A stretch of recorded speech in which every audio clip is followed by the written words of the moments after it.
Hi, welcome back guys. This is your friend, Parallel Deku, back with another fanfiction. This is the movie of What If Deku Met Dabi Early?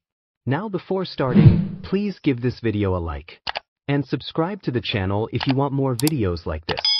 Now let's get into the fanfic.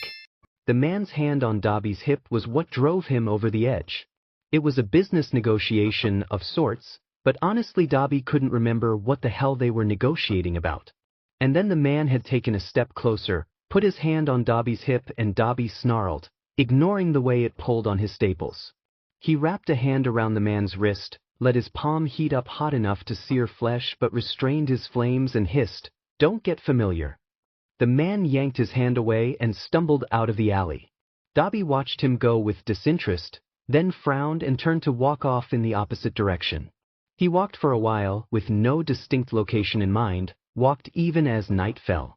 He passed by a TV blaring yet another news story about Stain's incarceration, and he rolled his eyes.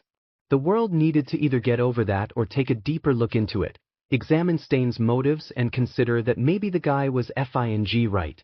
Dabi knew all about false heroes. He clenched his fists at the thought, veering into an alley to steady his breathing. It had been 7 FNG years. Dabi needed to get a grip.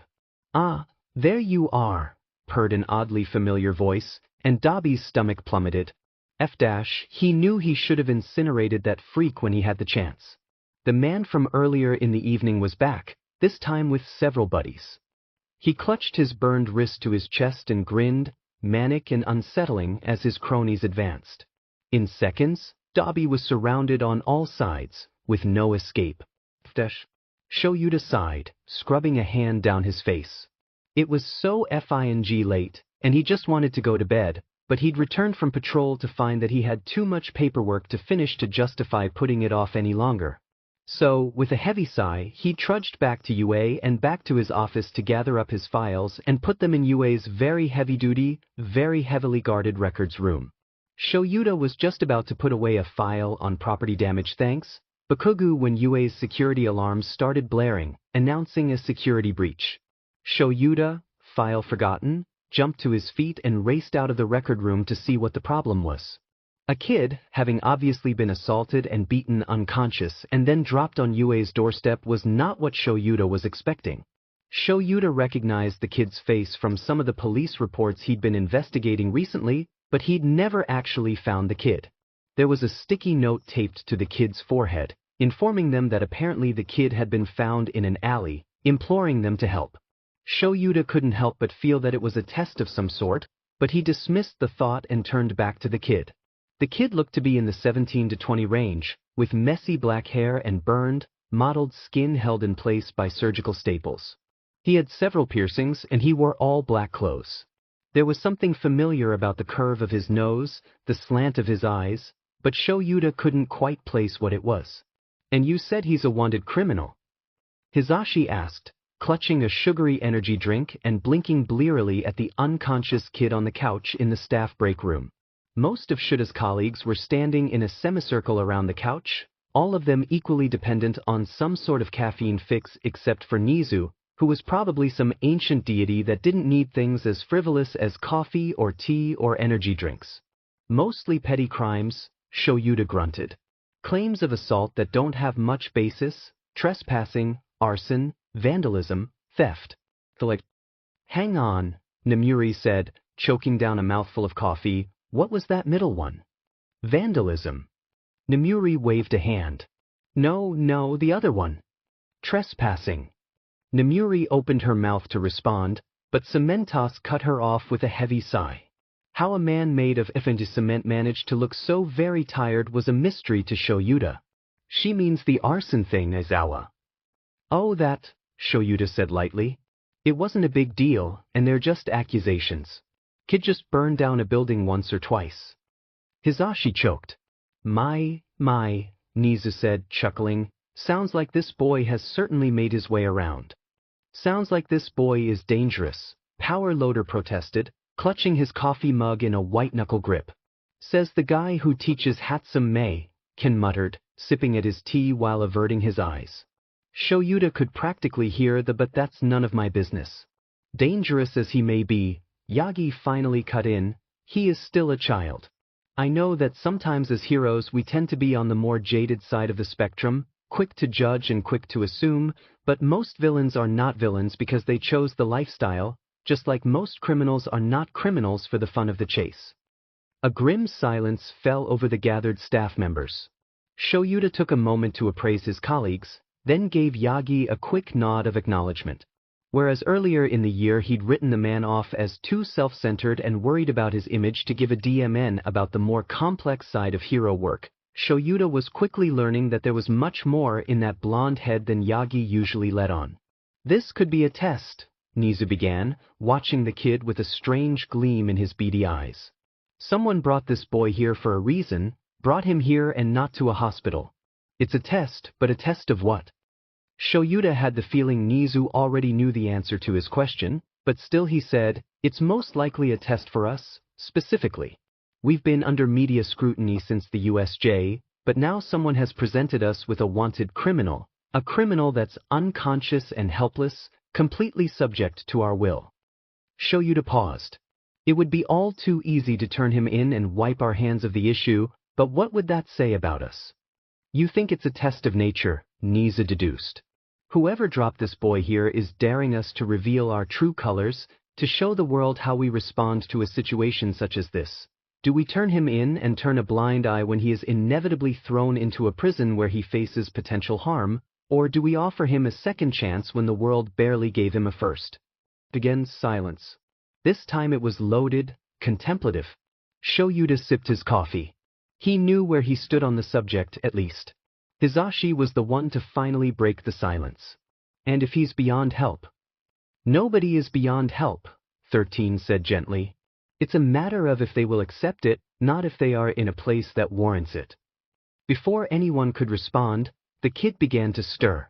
The gathered teachers and faculty watched the kid blink up at the ceiling for several long moments before finally turning to give them a lazy, languid stare. Well, the kid drawled. Shoyuta shared the sentiment. He was gonna need about 17 more cups of coffee, give or take. This is a bad idea, Nemuri whispered to Shoyuta, which meant that she wasn't actually whispering and everyone else in the room could hear her. The kid, whose name was apparently Dabi, turned to look at the two of them curiously, but he didn't wrinkle his nose or outwardly show offense to Nemuri's statement. Based on the state of his burned ears, Shoyuta wondered if the kid had heard the comment at all. No sheet, Hisashi snapped back, his hand vibrating around his energy drink. Shoyuta reached forward and snagged the can before Hisashi could drop it or squeeze it so hard he broke it.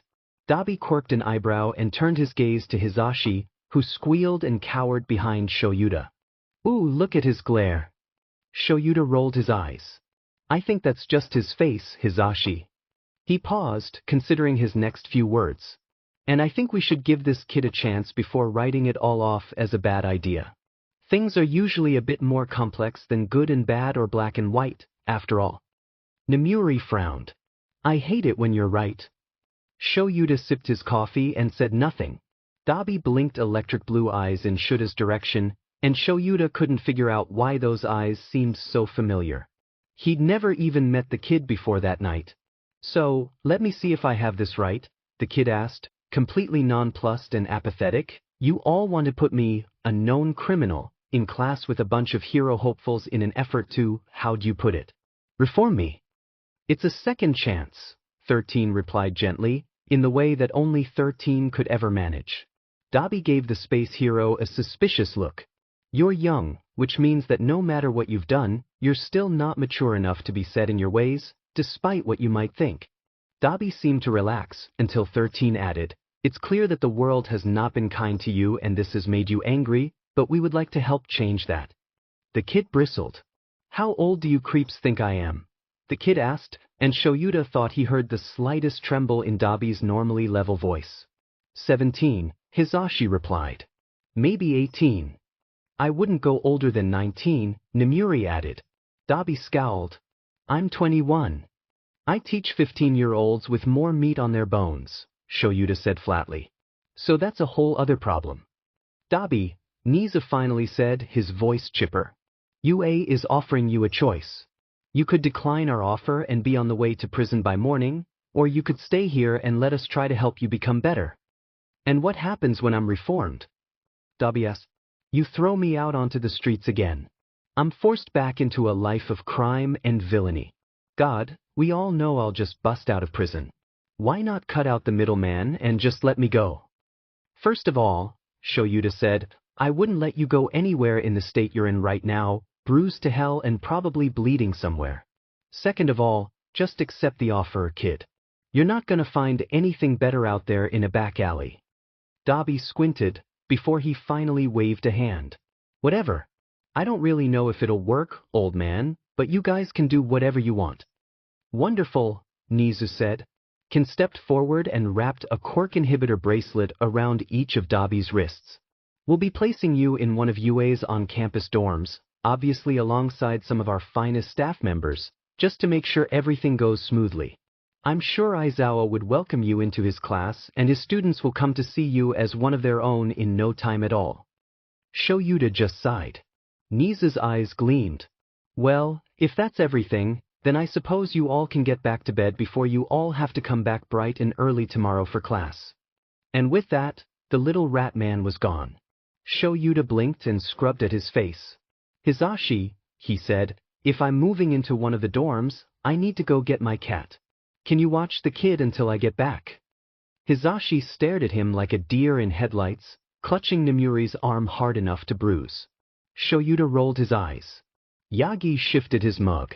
I can stay with young Dabi, he volunteered. Shoyuta squinted at his colleague for a second before nodding. All right, I'll be back in a half hour or less, he told Yagi. He turned to Dabi. Try not to do anything illegal while I'm gone. No promises, the kid drawled, and Shoyuta wondered if it would be better just to hit himself with his car. At least then he wouldn't have to deal with this. As soon as the last teacher had filed out of the room, almost all of them casting wary glances at Dabi as they left, Dabi turned back to the thin and gaunt man left standing in front of him. His hair was a certified rat's nest of blonde hair, sticking out in all directions with two locks hanging stubbornly on either side of his face. Oddly enough, it kind of made him look like a sunflower. Dabi raised an eyebrow. Well, he said in a bored tone, you got the short stick, huh? The man frowned. On the contrary, young man, he said. His voice was deep and had the capability to fill the room, but he spoke softly. This was a man who knew exactly how to carry himself, how to put people at ease despite being thinner than a scarecrow and just as tall. I volunteered to stay with you because I wanted to talk to you. Oh. If this was some chat about the true value of heroes and an attempt to convince Dabi that he'd made the wrong decision becoming a villain, Dabi was gonna throw up. The man nodded. My name is Yagi Tashinori, he said. Yagi set down an empty teacup on the table and then started toward the door. He looked back at Dabi, a silent invitation. Dabi hesitated, then stood up to follow the man. If you're going to be in class with the hero students, they'll probably have you observe at least one of my classes. I teach foundational hero studies. How boring, Dabi mused. He held up wrists, showing off his quirk inhibitor bracelets. I doubt I'll get to participate. I imagine you're correct, Yagi agreed, and Dabi realized that the man was probably leading him to the dorms. But you'd probably be able to join in our more traditional lessons, and you'll still be my student. I like to get to know my students. Dabi wrinkled his nose at the thought of being a student in a hero school. Yagi stopped next to a bench somewhere outside on campus and sat down. He looked up at Dabi, another invitation. Dabi stuffed his hands in his pockets and sat down on the bench, careful to leave as much space between the two of them as possible. Yagi smiled softly. Do you have a favorite color? He asked. Dabi blinked. What? He asked. Do you ask all your students this? Do you actually know all of their favorite colors? Yagi nodded. I like to grade papers in a student's favorite color ink whenever possible, he said. It makes me feel better and I think they enjoy it too. Dabi scowled. My favorite color is black, like my soul. It was a stupid joke, a cliché and overused one, but still Yagi chuckled. You sound like young Tokoyami, he said. Yagi looked like he might have said something else, but Aizawa appeared at that moment, holding a cat carrier that was meowing softly. Are you ready to go? Aizawa asked Dabi, who stood up and gave Yagi a stiff nod. Just before he turned to walk away, Dabi said, "My favorite color is purple." Yagi smiled and nodded, a silent promise to remember that. "All right, this is your dorm," Shoyuta said. God, he was exhausted. Dabi slunk into the room after him, frowning and glancing around the relatively bare dorm room. "I think Nisa mentioned something about getting you a few necessities. Do you have a phone?" Dabi pat his pockets, then shook his head. Whoever attacked him must have stolen it. A particularly loud meow from the cat carrier let Shoyuta know that Kazuto was quite displeased about being cooped up, so he stooped down and released the creature into Dabi's dorm room. "There should be a few school uniforms in the dresser," Shoyuta said, watching as his cat meandered around the room before finally pressing himself up against Dabi's leg.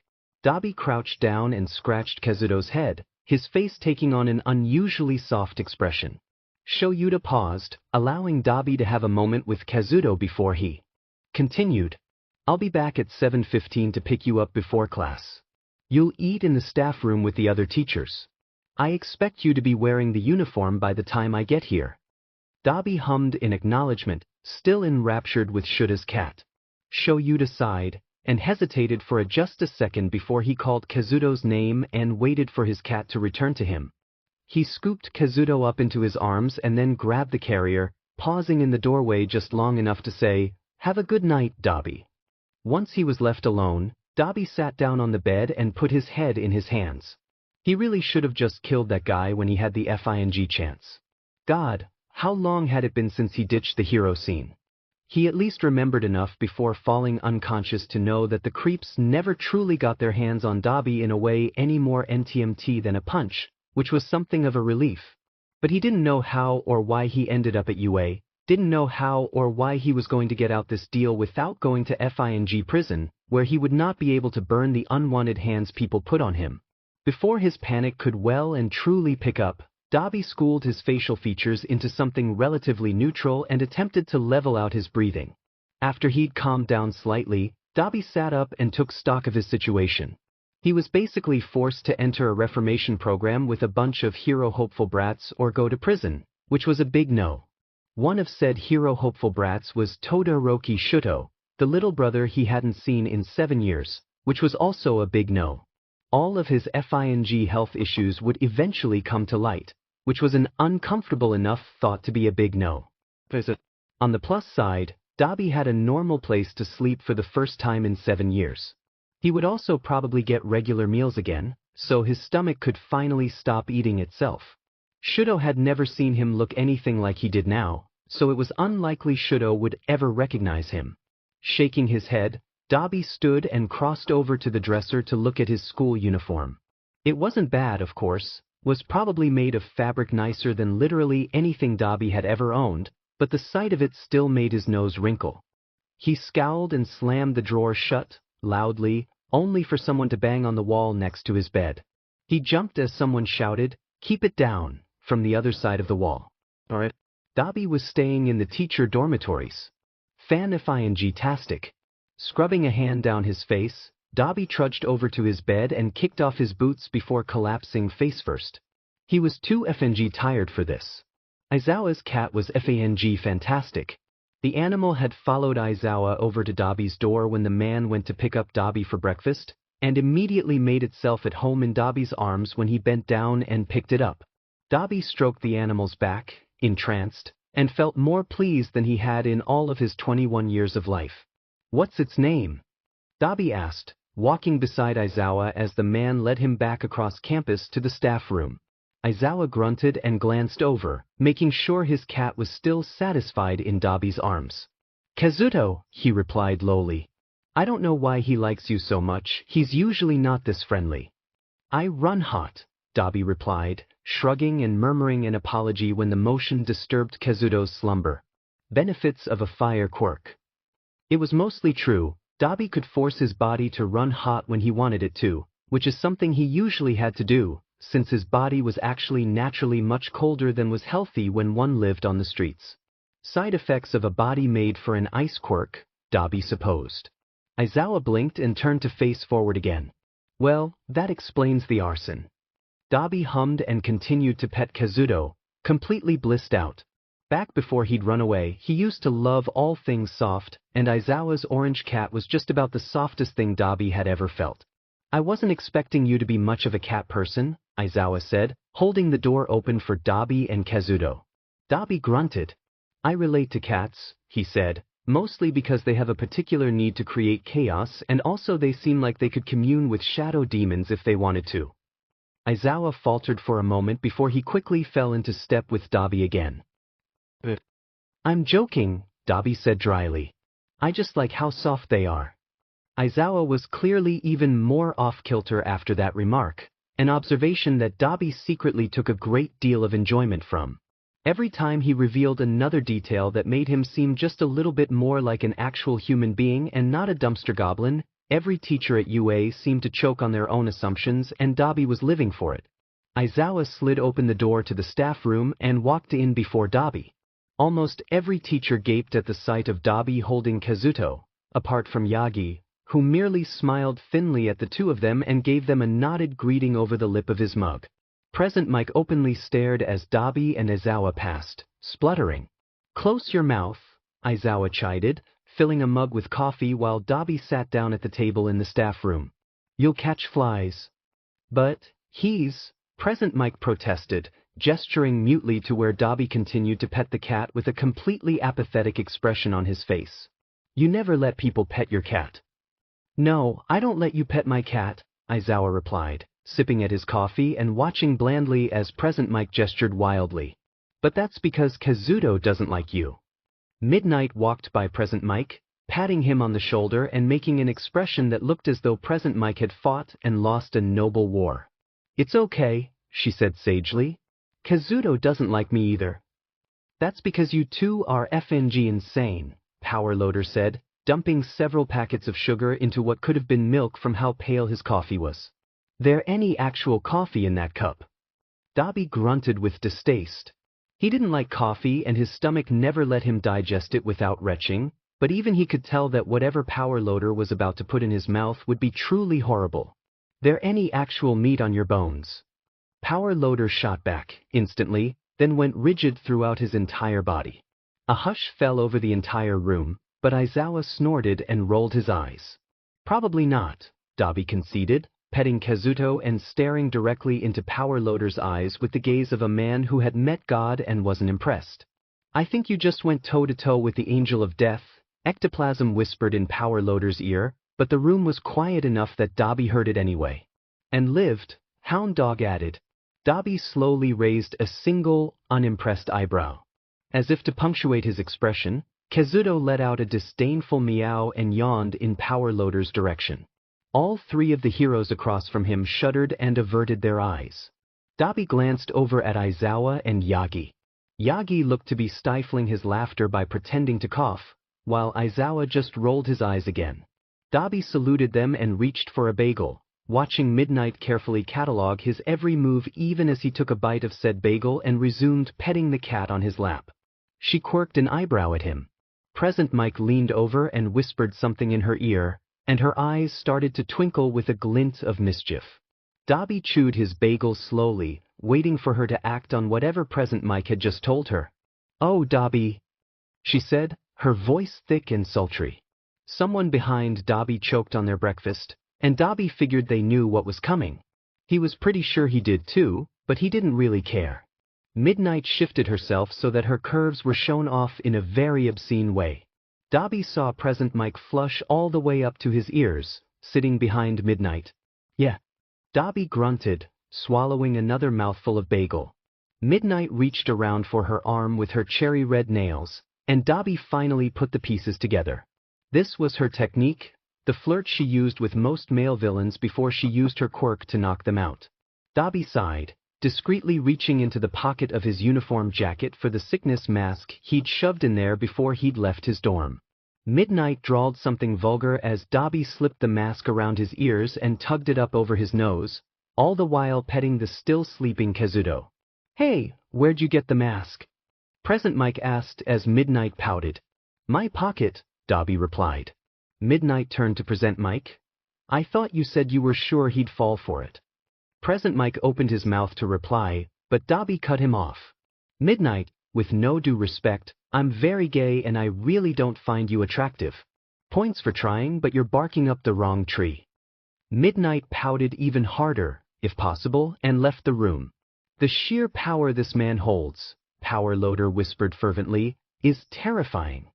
With that, Power Loader, Hound Dog, and Ectoplasm fled the room as well, leaving Dabi alone with Present Mike, Yagi, Aizawa, and Vlad King. Vlad King sipped at his tea, staring off into the middle distance with dead eyes. Yagi chuckled openly this time, unable to disguise his amusement while Aizawa rolled his eyes hard enough to shift the Earth's rotational axis. Dabi turned back to face Present Mike, removing his mask and resuming the munching of his bagel. Present Mike was staring very intensely at him, and Dabi stifled a sheet-eating grin.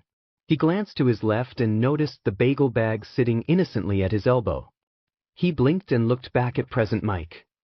"Did you want a bagel?" he asked. Present Mike shrieked and vaulted over the table in his haste to escape the staff room. Dabi turned back to the other three teachers. "It's like he thinks I'm gonna kill him," he said, barely containing his snickers. Vlad King started to chug his tea, Yagi laughed so hard he coughed up BLD, and Aizawa just stared at the coffee machine like it had brought great shame and dishonor upon his family name. Kazuto purred underneath Dabi's fingers. Aizawa finally dragged Dabi out of the staff room around 8. He looked back longingly at the coffee machine as they left, even though he'd already knocked back at least 6 cups and he was holding a 7th. They dropped Kazuto off at Aizawa's dorm before Aizawa trudged back to his classroom. By the time they made it, they were 5 minutes late. A hush fell over the classroom when Aizawa led Dabi into the room, 20 15-year-olds blinking at Dabi in confusion. A dark-haired kid with glasses raised his hand. "Aizawa-sensei, who is this you have with you?" A redhead raised his hand next. "Are we getting a new student?" "Wait, but I thought we could only have 20 students. Did Kami finally flunk out?" "I'm right here, Jiru." Aizawa raised a hand and silenced all of them. He sighed. "This is Dabi. He's going to be joining our class under special circumstances." "What are the circumstances, Aizawa-sensei?" a girl with a ponytail asked. "He's a criminal," Aizawa replied in a bored tone. At once, all 20 of the students' faces took on varying degrees of fear and wariness. A tiny purple kid with weird hair looked like he was about to wet his breathes, Dabi noticed gleefully. Nothing better than striking fear into the hearts of young heroes, after all. But he's involved in a reformation program UA is trying. He won't be using his quirk, but he does have one. He'll be participating in most of your lessons, but he's exempt from finals. Aizawa turned and gestured for Dabi to sit in an empty desk in the front row. He sat next to the wall, which was nice, with an invisible girl on his other side.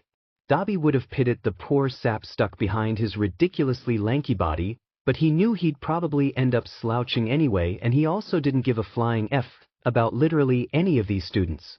Except for Shudo, but there were special circumstances there, and it wasn't like Dabi was going to act like he cared about Shudo.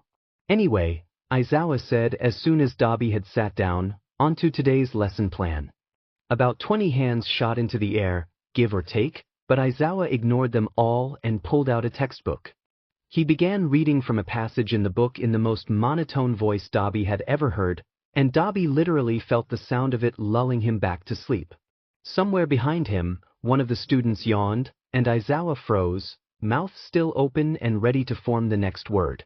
"Kirishima," he said, eyes narrowed. "Was that a yawn?" "No, Aizawa-sensei," the redhead kid from earlier exclaimed, looking terrified for his life. Dabi resisted the urge to laugh. Aizawa stared intently at the boy until he shifted, looked down at his desk, and muttered, "Yes." Aizawa raised an eyebrow. "Are you tired?" Kirishima started to shake his head, but eventually ended up nodding. Aizawa stared at him a second longer before he slammed the textbook shut and said, "Good. Me too." Within seconds, Aizawa had wrapped himself up in a garish, yellow sleeping bag and zipped it almost all the way up. Faster than Dabi could blink, the man was asleep on the floor behind his desk. "What the F dash? What the F dash?" Dabi muttered. The invisible girl next to him giggled. She giggled, Dabi thought with a barely repressed Gigi. God, He was surrounded by FING 15-year-olds now. Yeah, Aizawa-sensei does that sometimes. I don't really think he gets enough sleep at night. No sheet, Hagakure, someone behind Dabi snarked. Dabi wasn't even sure who it was. There were far too many 15-year-olds in this room. Dabi was not a people person, holy F-. How was he supposed to deal with this? The dark-haired kid from earlier approached Dabi's desk and adjusted his glasses. Hello, Dabi, he said, his voice stern even as he said a supposedly pleasant greeting. Someone needed to surgically remove the stick from this kid's butt, Dabi mused. My name is Ida Tenya. I am Class 1, as representative. On behalf of Class 1A, welcome to our school. Dabi sniffed, and noticed that in the time Ida had been speaking, the rest of the class had stood up and gathered around Dabi's desk in a vaguely threatening semicircle. Well, all apart from some kid with ash blonde hair that was just glaring out the window like the entire goddamn world had spit in his breakfast. Shudo was standing next to a green-haired kid who was clutching a notebook like his life depended on it. Ida shifted in front of Dabi, who lazily brought his gaze back over to the boy. He looked familiar, like he might have been a pro hero, but that wasn't possible. Maybe he was related to one. Whatever. Oh, sorry, did you say something? Someone in the crowd choked while someone else snickered. Ida looked affronted. You're a criminal, some blonde kid asked. What kind of crimes did you do? Kaminari, you can't just ask that. A girl with earphone jacks attached to her ears hissed, elbowing the boy in the ribs. Dabi waved a hand. I mean, who's stopping him? Kaminari grinned and elbowed the girl right back. See, Jiru, you're the only one who's offended by that question. Jiru just rolled her eyes. Aizawa-sensei said you have a quirk. The green boy asked. Can I ask what it is? I mean, you don't have to tell me, of course, 'cause I'm just some random kid even though I guess we are classmates now, but still I'm just curious and I guess it's probably considered personal information so you don't have to tell me if you don't want to. And Midoriya? Shudo said, you're rambling again. Midoriya blinked. Oh, sorry. To Dabi he said, I do that sometimes. He means all the time, Kirishima corrected, causing Midoriya to flush all the way to the tips of his ears. Dabi blinked slowly. I stopped listening 5 minutes ago. He paused. Give or take.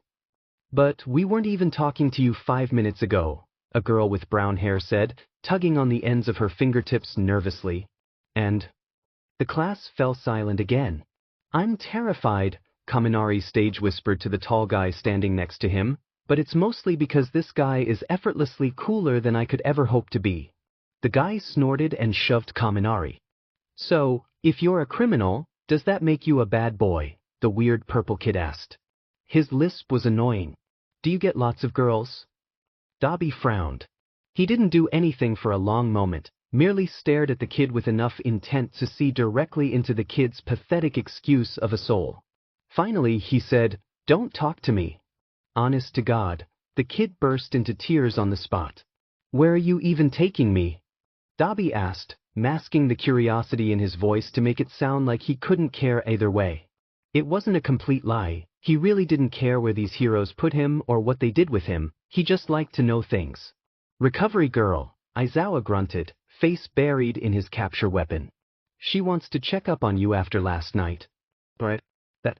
Honestly, Dabi had barely remembered the assault by the time he met Kazuto, and it didn't really hurt him, since he'd developed a concerningly high pain tolerance during his time on the street. It was hard not to, when your skin was held in place by staples that shifted at even the slightest of movements. Dabi could remember the early days, staggering from rundown hovel to rundown hovel every few days when he felt like his skin was burning off even at that moment, and he couldn't hear anything over the ringing in his ears. He had adjusted, eventually learned to watch people when they spoke so he could lip-read anything he didn't pick up, and he learned to ignore the pain until it felt more like a dull, constant itch. But he still remembered the early days, no matter how long he'd been adapted to his new life. He remembered before them, too, but he didn't think about that very often, if at all. Aizawa led Dabi into what was clearly an infirmary, then stared at him until he took the hint and sat down at the end of one of the cots. He gave Dabi a stiff nod, then left the room with no further conversation. Dabi watched him go for a minute, frowning, but he was pulled out of his thoughts by the sound of a little, old woman whirring over to him on a chair that clearly moved her around the room much faster than her short legs could ever hope to. "Hello, Dabi," Recovery Girl said. Her voice was kind. "How are you feeling?" Dabi shrugged. He'd never liked hospitals or infirmaries or anything of the sort, and talking about his own personal health issues was definitely not his favorite subject. When you were a criminal on the streets, you didn't talk about weakness. Not if you wanted to survive. She turned away at that moment, but she was clearly still speaking. Dabi frowned, as her voice was just soft enough for that pesky ringing to drown out. He stared at her blankly when she turned back, long enough for him to realize that she'd probably asked him a question. "Did you hear me?" she asked. Dabi shrugged again. Recovery Girl sighed. "I just asked if you need anything for your burns or your bruises." Dabi shook his head. "I'm good," he replied, nonchalant as ever. Recovery Girl squinted at him. "At least let me replace your staples with sutures," she said sternly. Dabi got the feeling that people didn't usually argue with that tone of voice, so he relented. She whirled away on her chair to gather up a suture kit, and Dabi began to fidget with the sheet underneath him. He ran his finger across the surface, then practically dragged it into his lap when he realized how soft it was. Recovery Girl returned a moment later, and said nothing about how Dabi had messed up the nicely made bed he was sitting on. "This will hurt," she warned him. "Doubtful," Dabi replied dryly.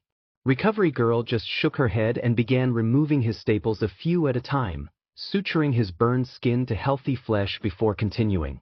It took her a while to finish his face and neck, but once she finished she sat back and appraised her handiwork for a brief moment. Dabi fidgeted with the ridiculously soft sheet, filtering it between his fingers. "Take off your shirt," Recovery Girl demanded, preparing another suture kit. Dabi faltered.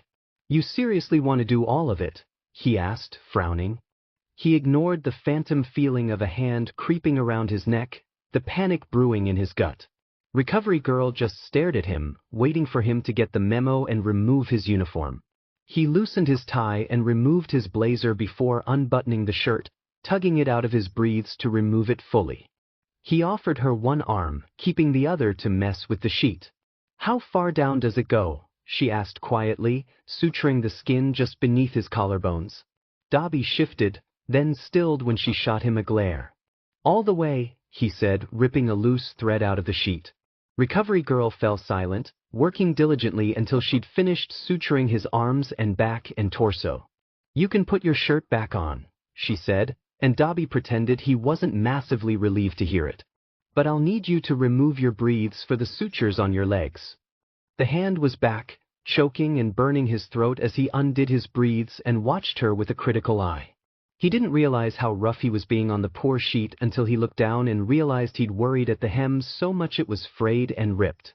Recovery Girl worked quickly and quietly, politely choosing not to comment on how very tense Dabi's entire body had become or how he'd destroyed a sheet that was previously pristine. "There?" she said, setting down her needle. "Finished." Dabi put his breathes back on and tried to breathe away the panic inside of him.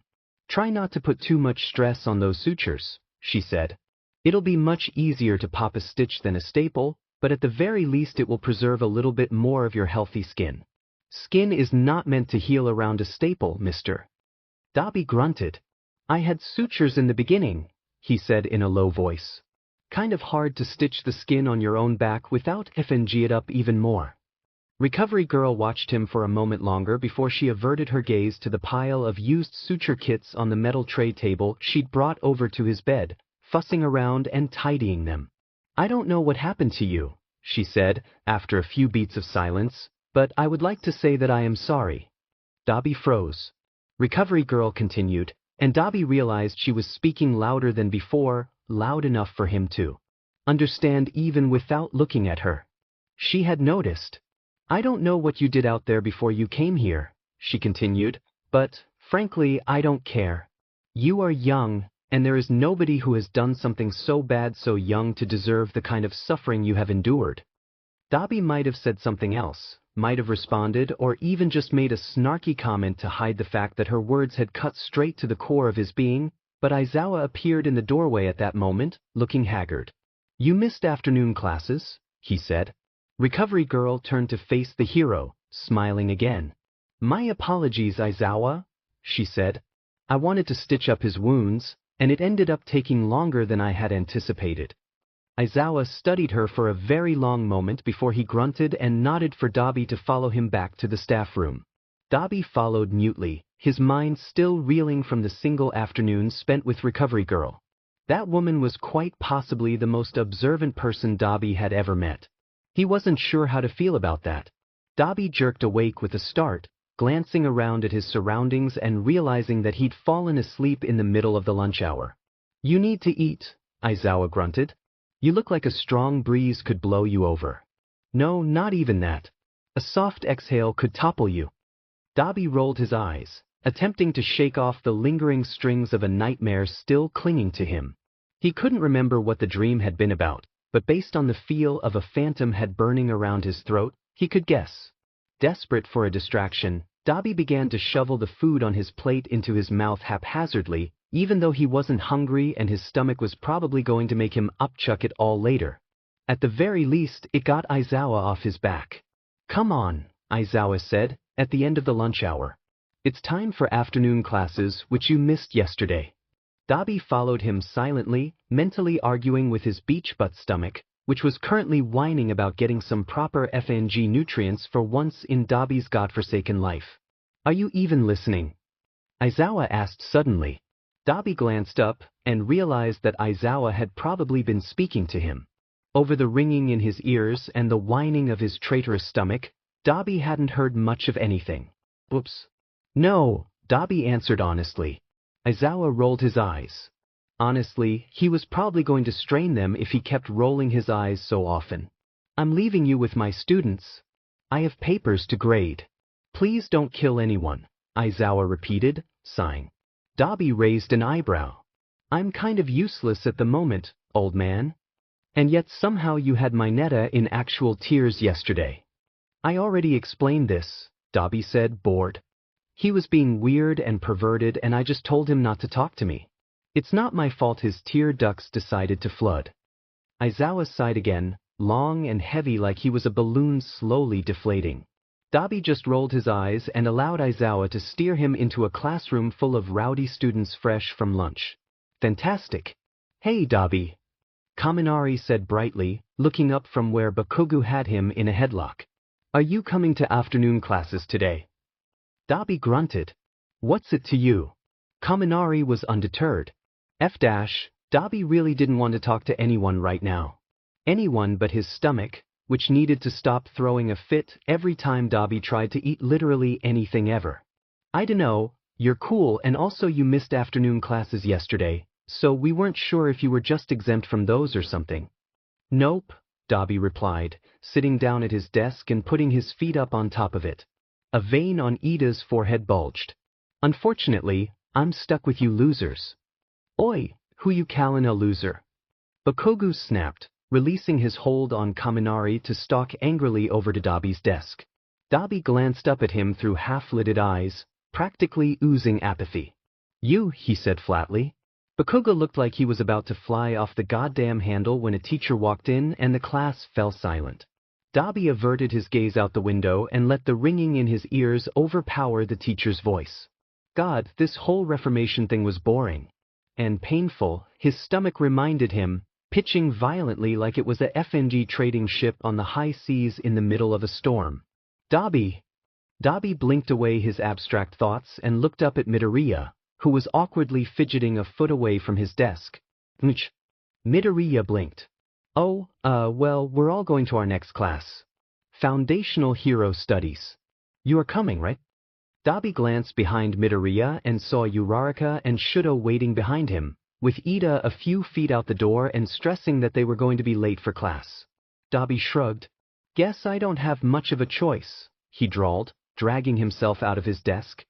He stood up and immediately faltered, grabbing onto the desk as his vision momentarily blacked out and his knees turned to jelly. Curse his silly quirk and his stomach and his father for making him live this miserable life, Dabi thought, swallowing down the wave of nausea. Dabi, are you all right? Midoriya asked. Dabi waved a hand, pushing himself back to his feet. He followed the other 4 students as they started out the door and down the hall toward the next class, wondering if he'd even be able to contain the contents of his stomach long enough to get there. On the bright side, it was Yagi's class. Dabi would never tell anybody, but he'd actually been a little bummed about missing it the day before. This is the best class. Kirishima cheered when Dabi finally stepped up to join the lineup of students in hero costumes. Gross, but at least most of them had good taste. Whoever designed the FNG Purple Kid's costume must have been blind. Or just FNG with the kid. Either one was a reasonable explanation. Is that so? Dabi asked, and Kirishima jumped, having not noticed Dabi was there. Next to the redhead, Kaminari snickered.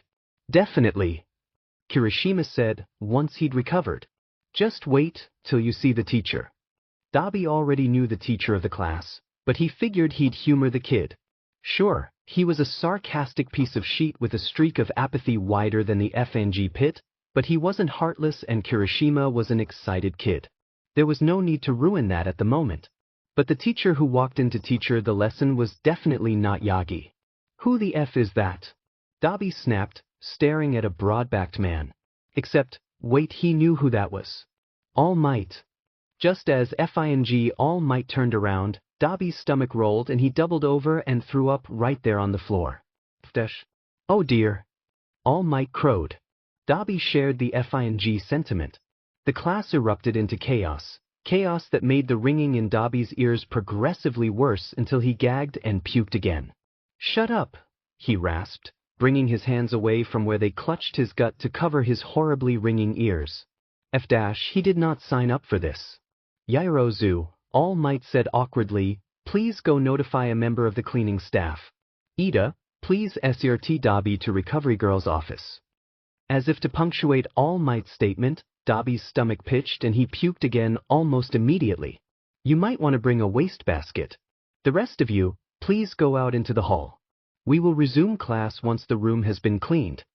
Dabi ummed softly, dragging himself to his feet and snatching the small garbage bin out of Ida's hands. He followed the class representative all the way to Recovery Girl's infirmary, snarling when Ida tried to stay long enough to ensure that Dabi was well and truly okay. Of course he wasn't okay. Dabi just found out that one of the only tolerable teachers at this godforsaken school was actually one of Dabi's least favorite heroes. Sure, Stain liked All Might and Dabi liked Stain, but that didn't mean he followed the guys preaching to AT. Yeah, All Might was a fine hero who did honest work, unlike other heroes endeavor. But when a worldwide society depended solely on the work of one man, that society was destined to crumble whenever that man finally realized he couldn't carry the entire FING world on his shoulders. Besides, even if All Might himself was good, his legacy did not always inspire the best mindsets. Dabi knew that all too well. What happened? Recovery Girl asked, frowning up at Dabi. Dabi grunted and swallowed down another bout of nausea. He was not going to puke in Recovery Girl's office, he wasn't. Stomachache turned into vomiting, he said bluntly. Recovery Girl just nodded and pressed her hand to his forehead, clucking her tongue. You're burning up, she declared. She whisked herself away on the chair, only to return seconds later with 2 ice packs in her hands. She pressed one into Dabi's open palm, and placed the other one against Dabi's clammy forehead. The chill soothed his burning and itching skin almost immediately, though it didn't do much for his rolling stomach. Place the other one wherever you like, dear, she said, still holding the ice pack to his forehead. Dabi put the other one against his neck and practically melted right there on the spot. He hadn't realized how bad his quirk was burning that day. Recovery Girl eventually gave him a pill for the pain and let him sit back in the bed, staring at the ceiling and willing his body temperature to lower with the help of the oh-so-soothing ice packs. Suddenly, the door to the infirmary slid open to reveal All Might's hulking figure cowering awkwardly in the doorway. Recovery Girl raised an eyebrow, gesturing for the man to come in. All Might entered and walked over to Dabi's bed, shifting awkwardly. How are you feeling? He asked. Get out, Dabi spat in response. He was not having this conversation. Not today and hopefully not ever. All Might winced. Dabi could see now how this man had the same blonde hair as Yagi, the same shadowed blue eyes, but he still didn't seem like Yagi even if Dabi knew they were the same person. Dabi, I understand you might be feeling upset. You don't understand anything. Dabi exclaimed, sitting up and ignoring how the harsh tone of voice tugged uncomfortably at his stitches. You don't know me. How could you ever hope to understand what goes on inside my head? All Might hesitated. I don't know a lot about you, that's true, but I know your name and your favorite color, and I know that you're both sarcastic and defensive. Dabi seethed. I don't have a favorite color, he snapped. I don't have a favorite color because I don't like color, just like I don't like you. Get out, you stupid FNG hero, get out. He was screaming by the end of it, and he could feel his stitches tearing and his skin falling apart, but he didn't stop shouting until All Might took the FNG hint and left the room. He was left breathing on the bed, the ringing in his ears worse than ever and BLD dripping onto his hands. He felt sick again as Recovery Girl came over to his bed with a very sad look on her face. Something clear and warm splashed onto his hands and mixed with the BLD to make a pink and runny substance. Dabi frowned. What's this? He asked, voice hoarse. Is the roof leaking? Where's that water coming from? Recovery Girl looked sadder, if possible. Dabi, you're crying. Recovery Girl, why the F did you message me and tell me to bring my cat to the goddamn infirmary? Aizawa asked, sliding open the door. Last I checked, you weren't a veterinarian. He paused when he saw Recovery Girl tentatively stitching and bandage Dabi's face, while Dabi stared at the floor and worried the hem of one of Recovery Girl's infirmary blankets. Watch your language, Recovery Girl shot back. And I asked you to bring Kazuto because this young man has had a very long day and I think he's quite fond of your cat. Now come on, Aizawa, it's rude to lurk in doorways. Aizawa mutely walked over to the edge of Dabi's bed and set Kazuto down on the bed. The cat immediately wandered over to Dabi and started kneading the kid's lap before settling down. Dabi raised a trembling hand to slide the cat's soft fur. Kazuto began to purr loudly in his sleep, and Dabi smiled softly. Aizawa frowned. Recovery Girl finished tying off the last suture and pushed away from Dabi's bed, gesturing for Aizawa to join her over by the desk. I've noticed, she started, that he likes to fidget with soft things when he is upset. I thought it might help. Apologies if it was an inconvenience, Aizawa. It's fine, Aizawa replied, still watching Dabi. The kid was staring off into space even as he stroked Kazuto's back, the motion repetitive enough that Aizawa could tell Dabi's fingertips would go numb if he kept going like that. What happened? He was fine when I dropped him off at class after lunch. He met All Might, Recovery Girl replied. I don't know what happened to this boy in past, I don't know who he used to be, but I can tell that somebody hurt him, young enough for it to be ingrained into the very workings of his soul. Aizawa hummed, watching as Dabi picked up Kazuto very carefully and buried his face in the cat's soft fur. Kazuto didn't seem bothered, just blinked lazily at Dabi and bat at the kid's nose. Sorry, Dabi murmured to the cat, setting Kazuto back down on his lap. Kazuto stared at him until Dabi started petting him again. You can pick him up like that, if it helps, Aizawa said. He doesn't mind. Dabi blinked and nodded, bringing Kazuto up into his arms again and holding him close to his chest. I am a hero, Aizawa said quietly so that only Recovery Girl could hear, but if I ever find out who hurt this kid so bad, I'm going to kill them on sight. Recovery Girl just nodded. The next several weeks passed in a blur of lessons and avoiding All Might like the plague. By the time finals were over and the students were being shipped off to a training camp, Dabi was almost used to his new routine.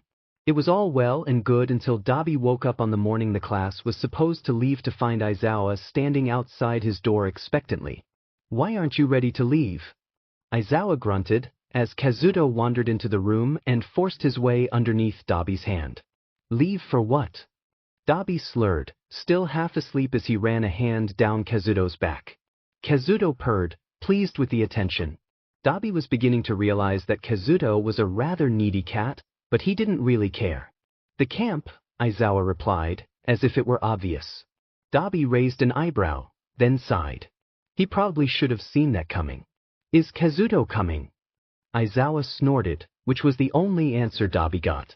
He whispered a quiet goodbye to the wonderful cat before Aizawa left the room, Kazuto on his heels, to let Dabi get dressed. They took a bus to the training camp, which wouldn't have been so bad if there weren't 20 excited 15-year-olds on said bus, chattering nonstop no matter how early it was. Dabi sat next to Aizawa, dozing lightly and staring out the window whenever the haze of his catnaps wore off. Aizawa-sensei. Aizawa grunted. Dabi turned around to see Yaoyorozu looking at Aizawa and glancing at Dabi out of the corner of her eyes every once in a while. How come Dabi is coming with us? Isn't he a criminal? Aizawa grunted again. God, this guy had next to no social graces. Then again, neither did Dabi. Yeah, he's a criminal, but he's also my responsibility and part of our class. There's not much he can do with the inhibitors on. You're all safe, don't worry. Yaoyorozu cast another worried glance in Dabi's direction before she resumed her conversation with Jairu, who was sitting next to her. Dabi sighed and turned back to the window, letting the passing landscape lull him back to sleep. Dabi frowned and squinted at the forest in front of them, then turned back to Aizawa. Are you seriously going to make me go through that with the rest of them? Aizawa raised an eyebrow. You're a student. Right, I get that, Dabi said, but I'm currently defenseless and that forest is dangerous. As if to punctuate his point, a loud crash sounded from within the forest, followed by the screams of several students. Aizawa's face shifted, like he hadn't thought about that before deciding to just send Dabi into the forest with nothing but his natural strength to defend himself. The thought was almost laughable. Dabi didn't have any natural strength, he was a limp noodle on legs. Point taken, Aizawa grumbled, gesturing for Dabi to follow him back toward whatever they were using to get to the camp without going through the forest. Dabi almost snickered. Is there a reason I'm being stationed up here with the kid? Dabi asked, wrinkling his nose and staring up at the starry sky. Someone has to make sure there's no perverts peeking, Aizawa replied, turning and leaving Dabi sitting up atop the wall with Koda. Koda frowned at him as Dabi gave him a lazy mock salute. Are you a hero student too? The kid asked. Dabi snorted. I'd rather die, kid. The kid relaxed slightly, and the two of them fell into relative silence until they heard some sort of muttering getting closer and closer. Someone must have been climbing the wall, Dabi mused. Fantastic. Dabi wasn't even really surprised when Mineta made his way to the top of the wall, bleeding slightly from the scalp. Oh, it's you, he said dryly. Koda scowled. Before becoming a hero, you should learn to be a decent human being, he spat. Dabi grinned and reached forward, picking Mineta up by the top of his head and turning him around before dropping him back down the wall. He and Koda leaned over the edge of the wall to see Mineta laying, possibly dead, at the bottom of the wall, and silently straightened up again. That had to hurt, Koda said. Dabi shrugged, inspecting his fingernails. It's what he deserves. It was all going perfectly fine until the third day. Yeah, Dabi hated being at the FING camp with a bunch of twerps who wouldn't be able to cook even if Dabi smacked them upside the head with a hardcover copy of Cooking for Dummies, but at least nothing truly awful had happened. Well, at least until the third day, when everything went to hell in a handbasket. Dabi frowned and cursed under his breath, dusting grass off of his breathes and realizing that he'd fallen asleep during the last activity and had subsequently lost track of Aizawa. God, this camp was so FNG boring. If only I'd had the guts to kill that guy, he muttered mutinously. But no, for once in my life I had to spare him and look where that got me. Clearly, murder is the only way to go about things if this is what happens when you let people live. Couldn't agree more, said a voice Dabi didn't recognize, and all of the BLD in Dabi's body turned to ice. A hand wrapped around his throat, for fingers squeezing slightly with the pinky finger raised in the air. You're coming with us, Dabi. Dabi let the mysterious attacker lead him through the camp and into the forest, where more people were gathered, people Dabi didn't recognize, people who weren't supposed to be there. A teenage girl was there, wearing a school uniform and mumbling something about BLD, alongside a man in a strange mask, a ridiculously jacked guy, a guy in skin-tight black and white suit, a kid, some random lizard man, and a guy who looked to be made of mist. At the sight of the gathered group, Dabi's thought process went a little like this. That was Kurojari. Then this was the League of Villains. Which meant the hand on his neck had to belong to none other than Shigaraki Tamura, the guy who could decay anything in a matter of seconds with just a 5-fingered tap. Twice, the voice behind him said, "This is the guy with the fire quirk. Can you clone him?" "You got it, boss." Skin-tight suit guy said, then in a completely different voice, "No way. Not a chance." "When we say so," Shigaraki said, leaning in to talk in Dabi's ear, "you are going to light this whole forest on fire, got that?" Dabi nodded mutely. The hand squeezed again, and Dabi's vision went white with panic. The next thing he knew, the muscular guy was clocking him on the right side of his head hard enough to make his eyes vibrate, and everything went black. "Do it now," Shigaraki commanded. Dabi lifted a hand and held it to the tree in front of him, but nothing happened.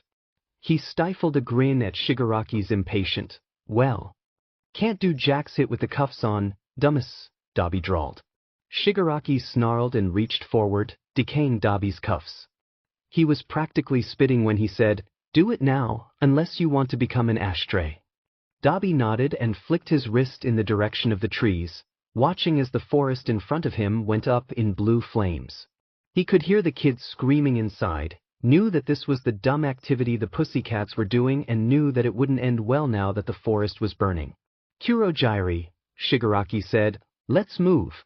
We mustn't leave the showman waiting after all." Dabi was dragged through a warp gate, Shigaraki's hands still tight around his neck, and found himself standing on the other side of the forest. Several students were gathered across from him, including Shuji, Shuto, and Midoriya. The villain with the strange mask from earlier was monologuing, holding 2 marbles and twirling them between his fingertips. He was taunting the kids, explaining how his quirk worked, and Dabi saw how it crushed the kids' faces even more than they already were. Something had happened here. Dabi just didn't know what. Everything after that happened in a blur, until Shuji was holding a marble and the masked villain handed another marble to Shigaraki. Shigaraki squeezed Dabi's neck once, and brought his pinky threateningly close to Dabi's throat. "Take the marble and don't let go of it if you know what's good for you," he hissed, breath hot and uncomfortable against Dabi's burned ears. Dabi took the marble, watched as the masked man released his quirk, and suddenly Dabi had Bakugu by the throat. Bakugu turned his red eyes on Dabi and then Shigaraki, and his face went white with a mix of fear and pure, unadulterated rage. "Kurogyri," Shigaraki called. Dabi strained to keep his throat away from the pinky that was still too close for comfort. "We have what we came for." A warp gate opened up behind them, and Shigaraki took a step backward. In a blind panic, Dabi released Bakugu and kicked him in the small of his back to propel him forward. Shigaraki's final finger dropped against his neck, and it burned as his throat began to decay, so much so that Dabi screamed himself until he was hoarse and then some. Shigaraki threw him aside, snatched Bakugu by the scruff of his t-shirt, and in less than a blink of an eye, all of the villains had disappeared with Bakugu in tow. An icy cold hand had Dabi by the collar of his shirt, lifting him up and off of the ground even though he was taller than whoever was holding him. "What did you do?" a voice hissed, a voice Dabi recognized to be Shuto even through his mounting panic. Dabi didn't know what to say, didn't know what would get those hands off of him faster than he could devolve into a full-on panic attack. He couldn't very well say he didn't do it, because who had set the forest on fire? Who had held Bakugu even as Shuto reached for him, stretched as far as his limbs would allow, and still tried to go further?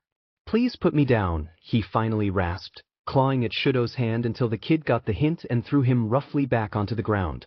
Dabi didn't even care about the bruises he knew he'd get, was just glad that nobody was touching him. He'd had enough of people grabbing him by the throat. "What is going on here?" a gruff voice demanded. "Izawa." Suddenly, someone was grabbing Dabi from behind and hauling him to his feet, and it was all Dabi could do not to light them up on the spot. He wrenched himself out of their grip, wrapping his arms protectively around his torso. "You all need to stop grabbing me," Dabi spit, coughing up a little BLD mother F-. "What did that hand busy do to him? What happened to your cuffs?" Aizawa asked, eyes narrowed. He'd activated his quirk the minute he saw Dabi's bare wrists. "He was with the League," Shuto said, glaring daggers at Dabi. Dabi glared right back and spat a mouthful of BLD onto the ground. They got Kakin, Midoriya said, in the wobbliest voice Dabi had ever heard. Holy F dash, what happened to that kid? Dabi wondered, staring at Midoriya draped over Shuji's back looking like someone had shoved him into a trash compactor. Shuji said nothing, staring at Dabi with something strange glittering in his eyes, like he'd seen something or knew something the other students didn't. The marble in Shuji's hand had been revealed as Tokoyami, who didn't look too good, all things considered. The League? Aizawa asked, raising an eyebrow. He turned his critical gaze on Dabi, who just stared back at him defiantly. He didn't do shit, but he also did it all. There was nothing he could say, and he didn't trust that his vocal cords were okay after Shigaraki's tantrum. Aizawa reached for him, but Dabi sidestepped out of range. You need to come with me to the station, he said. They'll bandage your neck there. Dabi didn't move, didn't let Aizawa touch him without snarling. Finally, after several more tries, Aizawa took the hint and raised his hands. His capture weapon shot out, though, and snagged Dabi by the wrist to drag him behind Aizawa to a police car out by the camp's main building. Dabi let himself be forced into the back seat of the car, succumbing to his pain and exhaustion almost as soon as the car peeled away from the camp to head toward the nearest police station. He was out before they even made it onto a main road.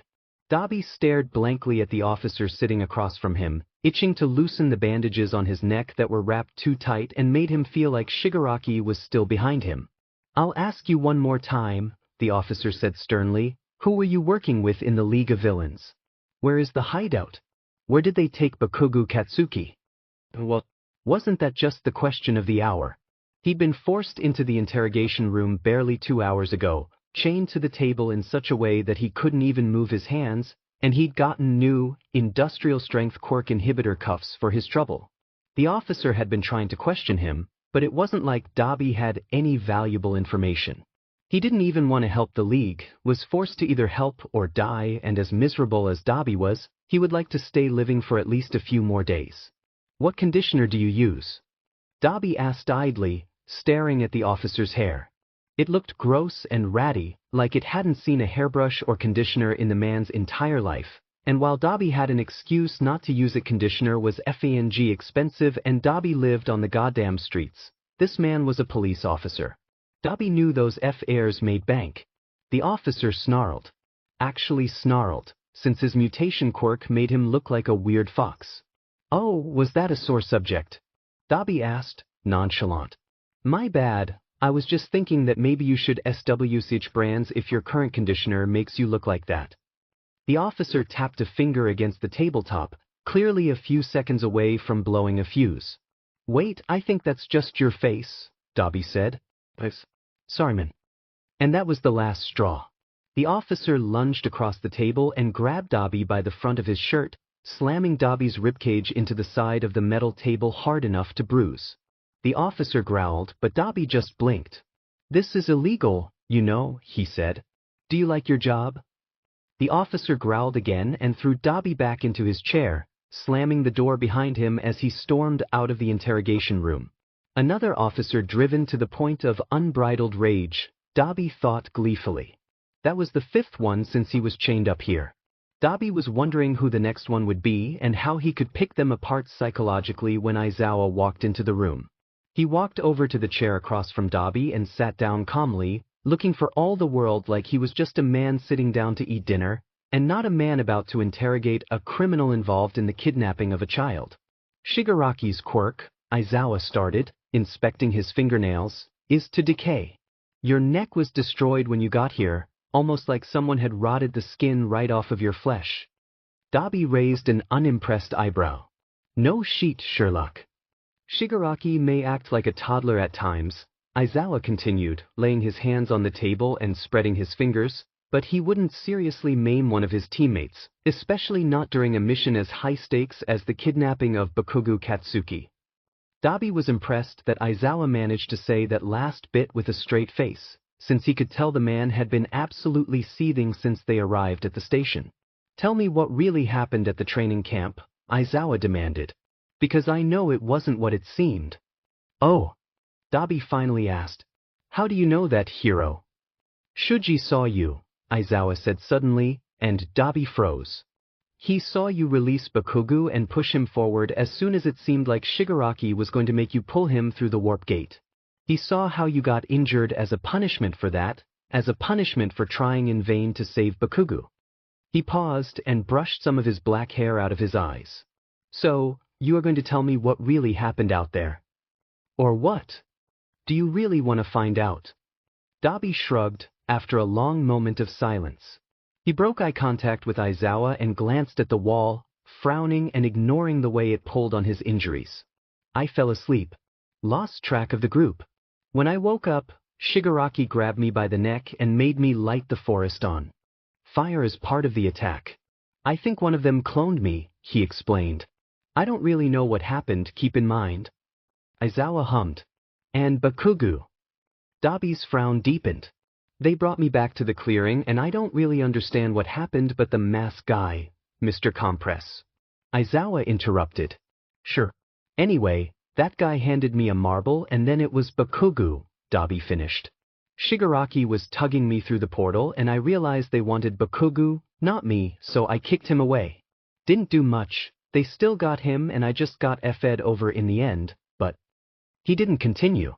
He figured Aizawa could fill in whatever he wanted to think Dabi meant to say, knew Aizawa would never guess Dabi had cut himself off before he could say I'm not a hero anymore, so saving someone was never going to work out. All right, Aizawa said, standing. I'll see what I can do about getting you out of here. Idly, Dabi wondered why the Aizawa seemed so determined to help him when Bakugu was literally out in the world, probably walking a very thin line between life and death with that awful mouth of his. But then he decided that he didn't care and went back to staring at the wall with disinterest. Dabi was in a hospital by afternoon the next day, still in quirk inhibitors but no longer handcuffed. His bandages weren't as tight either, which was nice. The door to his room opened and Aizawa walked in, accompanied by another police officer. This one looked different, though, looked more earnest and dedicated than the ones Dabi had spoken to last night. Etchin. Dabi decided he'd humor this for as long as he remained entertained. Dabi, Aizawa greeted, this is Detective Tsukachi. I brought him here because he has a few questions I thought you might be able to answer. Dabi quirked an eyebrow, allowing his gaze to flit over to Tsukachi. The detective smiled softly and tipped his head in greeting. Hello Dabi, he said. I have some questions about the minds of villains, in order to help us get an edge on the League and what they're doing with Bakugu Katsuki. I thought you might be able to help me. After a very long pause, Dabi realized that the guy was waiting for his permission. I'll bite, he said, apathetic. It wasn't like he had anything better to do. Staring at the wall was getting boring. But you gotta speak up, I can't hear for shit. Detective Tsukachi nodded and pulled out a small notebook. What do you think they want with Bakugu? He asked. Dabi noticed that he'd listened to Dabi and raised his voice. Dabi shrugged. Could be a number of things, he said. Bait, for one. Oh. This time it was Aizawa. Dabi rolled his eyes. Aren't you supposed to be smart? You're a teacher for FS sake, Dabi criticized. It's obvious that this league wants All Might, and what's more important to All Might than his students? Innocent lives. Bakugu is bait. Bait for All Might. Detective Tsukachi scribbled something down in his notebook. You said that there was more than one possibility. What are the others? There's really only one other, Dabi replied, and honestly it's actually probably a mix of both. Bakugu is the perfect one to kidnap. He's the guy that raged after the sports festival, the one with a powerful quirk he has to tamper because of hero regulations. If they can get into his head, get under his skin, they're probably going to try and turn him to their side. How would it be both? Tsukachi asked, but Aizawa had clearly picked up on Dabi's meaning. The only thing worse than the death of a student, Aizawa said, would be the betrayal of one of the best. Not only would it ruin All Might, but it'd ruin UA's reputation and that would cripple hero society as a whole, Dabi confirmed. The atmosphere in the room turned suffocatingly grim. Detective Tsukachi shifted awkwardly and turned back to his notebook. Next question. If it wasn't you, he started, how do you think the villains found out where the students would be? Dabi frowned, fiddling with the hem of his blanket. Isn't it obvious? He asked. Someone, whether it's of the students at the camp or one of the pro-heroes, is a traitor. Aizawa clearly didn't like thinking about that, because his face twisted up like he'd just eaten something sour. Detective Tsukachi sighed and closed his book. "Thank you, Dabi," he said. "This is helpful." Aizawa followed him out of the room, still looking like he'd been force-fed a lemon, and Dabi turned back to stare at the wall again.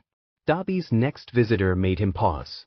Kirishima stood at the end of his bed, a fierce look of determination on his face even as he stared down at the blanket.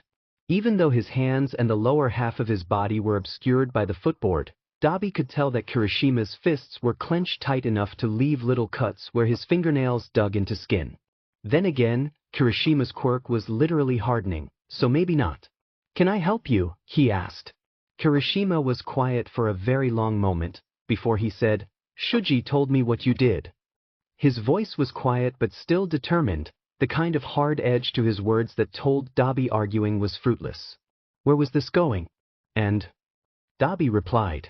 Kirishima finally looked up, and his eyes didn't even look like his own. Dabi could barely reconcile that face with the excited kid from his first foundational hero studies lesson. "Some of us are joining together to go rescue Bakugo," he said, "and I wanted to invite you. I know you're a bad dude, but Shuji told me that you tried to help him before he got kidnapped, so I figured you might want to help now." Dabi fell silent for a couple moments, staring at Kirishima and trying to make sense of the look on his face. Finally, he asked, "And the pro-heroes have given you permission to do this?" Kirishima's face crumpled. "What's that matter? Since when have you cared whether or not the pro-heroes gave us permission to do something?" "You're right," Dabi said. "I don't give a flying F about what pro-heroes say most of time. But sometimes I listen, kid, because sometimes they're right. Sometimes the things they say at least have a few good points." Kirishima scowled. It didn't look right on his face. Why does everyone keep saying that? We can't just sit here when Bakugo is facing who knows what kind of cruel fate with the League. Someone has to help. Dabi cut him off with a loud, "Hey." He paused, shifting uncomfortably when he realized how much yelling hurt his injury. "Someone is helping, dumps. The pro-heroes and the police force are doing everything in their power to get Bakugo out of there unscathed. Nobody ever won FANG war in a day, or whatever that saying is." Kirishima was clearly about to argue, but Dabi wasn't done. "You and your equally immature, inadequate, and untrained buddies going in blind is not going to help anyone or anything. For all you know, the League could have an entire FING army of those creepy Nomu things, and then it wouldn't be one UA student in trouble, it'd be 6. Kirishima glared at the floor, shaking with rage. "Look, kid," Dabi said, "I know what I'm talking about here. I know how the League thinks and I know how you think. Normally I'm all for a bit of good, old-fashioned rebellion, but this isn't just rebellion. This is suicide." "He was kidnapped and I did nothing," Kirishima hissed. "I can't keep sitting by." "So don't," Dabi said. "But doing something does not have to mean laying down yours and your friends' lives too. Save a guy who is already being saved. Help your friends. Remind them that it ain't over till the present mic sings, even if you kids aren't on the front lines." He paused. "If you think Aizawa will rest before Bakugo and his big mouth are back at UA, you're FING wrong." Kirishima still didn't look convinced, so Dabi tacked on, "I did something when Bakugo was kidnapped. I did something without thinking it through, and look where that got me." Finally, Kirishima slumped and his clenched fists released. "Maybe you're right," he mumbled. "But I can't stand it. I can't stand just sitting around and waiting for someone else to help him when I think that maybe I can." "Maybe you can," Dabi said, "but that doesn't mean you should. The pro-heroes will have a plan. You showing up in the middle of everything will just make it all the more complicated." "Kirishima, you know my name?" Kirishima asked, utterly floored. Dabi snorted. "Of course I do," he replied. "I've only been in your class for 2 weeks." "Yeah, but I thought you just stared at the wall the whole time and ignored us," Kirishima replied, fidgeting. Some of the guilt had dissipated, Dabi could tell. "That's exactly what I've been doing," Dabi told him. "But I still learned your FNG names, in case I ever had to convince you not to go running off after some angry kid who's so stubborn he would probably just flat out refuse to let death take his soul to the afterlife. Kirishima snorted, finally grinning again. He tapped the footboard of Dabi's bed twice before he pushed off and turned to leave. He paused in the doorway long enough to say, "Thanks, Dabi," and then he was gone. Dabi turned his gaze to the ceiling and wondered when he got to be so soft. It was late the next time Dabi got a visitor. He wasn't expecting this one, even less than he'd been expecting Kirishima. Dabi frowned and raised an eyebrow. "Todoroki," he drawled, "how can I help you?" He ignored the way his throat closed up at the memory of that icy hand grabbing him so soon after he'd been released from Shigaraki. "I came to apologize," Shudo said, staring at the ground. His bangs fell in front of his eyes, but Dabi could tell that they were unseeing, focused on past events based on the way his entire frame was riddled with guilt and self-loathing. Dabi recognized that pose. He practically invented that pose. For the night Bakugo was taken. "I know now that you tried to help him, and that you were never trying to help the League. In the choice between life or death, I can't blame you for choosing life. But you can blame yourself for letting Bakugo get kidnapped." Dabi asked in a bored tone. This apology was unnecessary, and Dabi was getting really sick of all these people beating themselves up and expecting him to make them stop. They actually probably weren't expecting him to do anything, Dabi mused, but he wasn't heartless and they were kids. Shudo's entire frame tensed and his breath hitched. "He was right there," Shudo said miserably. "His hand was inches from mine and I couldn't get to him in time." "And?" Dabi asked, feigning indifference. "He was right in front of me too, and I still failed to save him." "But you at least did something," Shudo replied, finally looking up. His eyes were red-rimmed and puffy, which made Dabi's chest tighten uncomfortably. "At least you tried to kick him away before the League got to him." "And you tried to reach out and grab him," Dabi said, staring at Shudo. "It's not your fault your arms weren't long enough." Dabi's words clearly weren't getting through to Shudo, whose eyes were growing glassy with unshed tears. This wasn't working. He wasn't supposed to be crying. Dabi frowned and decided to attack this from a different angle. "Think of it this way," Dabi said. "If you had known Bakugo was going to get kidnapped at the end of the night, would you have let it happen?" Shudo scowled. "Of course not," he spat. "What kind of hero would I be?" Dabi waved a hand. "Kid, I don't give a rat's but about what kind of hero you are," he said, lying through his teeth. "You reacted in the moment to a terrifying situation that you had no way of anticipating. You fought. You lost. The fact that you fought at all is more than can be said for some of your classmates." Dabi sighed and ran a hand through his hair. "The point is that you didn't know, and that's not on you. But if I had just reached a little further, oh, would you quit it already?" Dabi snarled, patience growing thin. "Blaming yourself for something out of your control isn't going to change anything. Bakugo won't just miraculously materialize in front of you because you've decided it was your fault he got kidnapped in the first place." Shudo fell silent. His tears spilled over, and Dabi realized that maybe yelling hadn't been the best idea. His gut churned. Sighing, Dabi reached up to rub his sore neck. He really shouldn't have been yelling quite so much. "Blaming yourself for this is like blaming yourself for a wildfire," he said quietly. "It won't make the situation better, and it's not even true." Shudo shifted and sniffled, wiping his face with his forearm. "You didn't know," Dabi repeated. "That's not your fault." Shudo let out a broken sob, and with a heavy sigh, Dabi stood up and held out his arms, an invitation. Shudo could take it or leave it. Within seconds, Dabi had his arms full of a 15-year-old boy with far too much pressure on his shoulders, a boy who was sobbing into his chest and soaking Dabi's shirt with his tears. Dabi didn't like hugs, didn't give them and didn't receive them. But he could make exceptions, he mused, wrapping his arms around Shudo and smoothing his hair like he used to do when Shudo was just a toddler, scared and sad and hurting after Endeavor's cruel training. He could make an exception, just this once. Dabi scowled and slapped Aizawa's hand away, using the mattress to help regain his balance. "I can do it myself," he spit. Aizawa just huffed and rolled his eyes. "Just to remind you," Aizawa told him, watching with a critical eye as Dabi struggled to get back into his jacket. His throat hurt. We won't be going back to UA right away. I need to stop by the press conference. Explains the hair, Dabi mused. And the suit. You know, you're really not the suit type. You're more of the I could be wearing an actual garbage bag for all I care type. Aizawa grumbled under his breath and reached out to steady Dabi when the younger man swayed on his feet. He led Dabi out of the hospital room and out of the hospital entirely, barely sparing his students a glance as he walked past them down the hallway. Dabi frowned and followed silently, willing away the woozy feeling behind his eyes and the strange tingling in his limbs. Soon enough, the two of them were in Aizawa's car and driving away from the hospital, on their way to a press conference to address the subject of Bakugo Katsuki's kidnapping. What seemed like a sea of reporters accosted them the minute Aizawa opened his door. Dabi attempted to follow silently, flinching every time one of the questions were directed at him, or whenever one of the reporters came too close.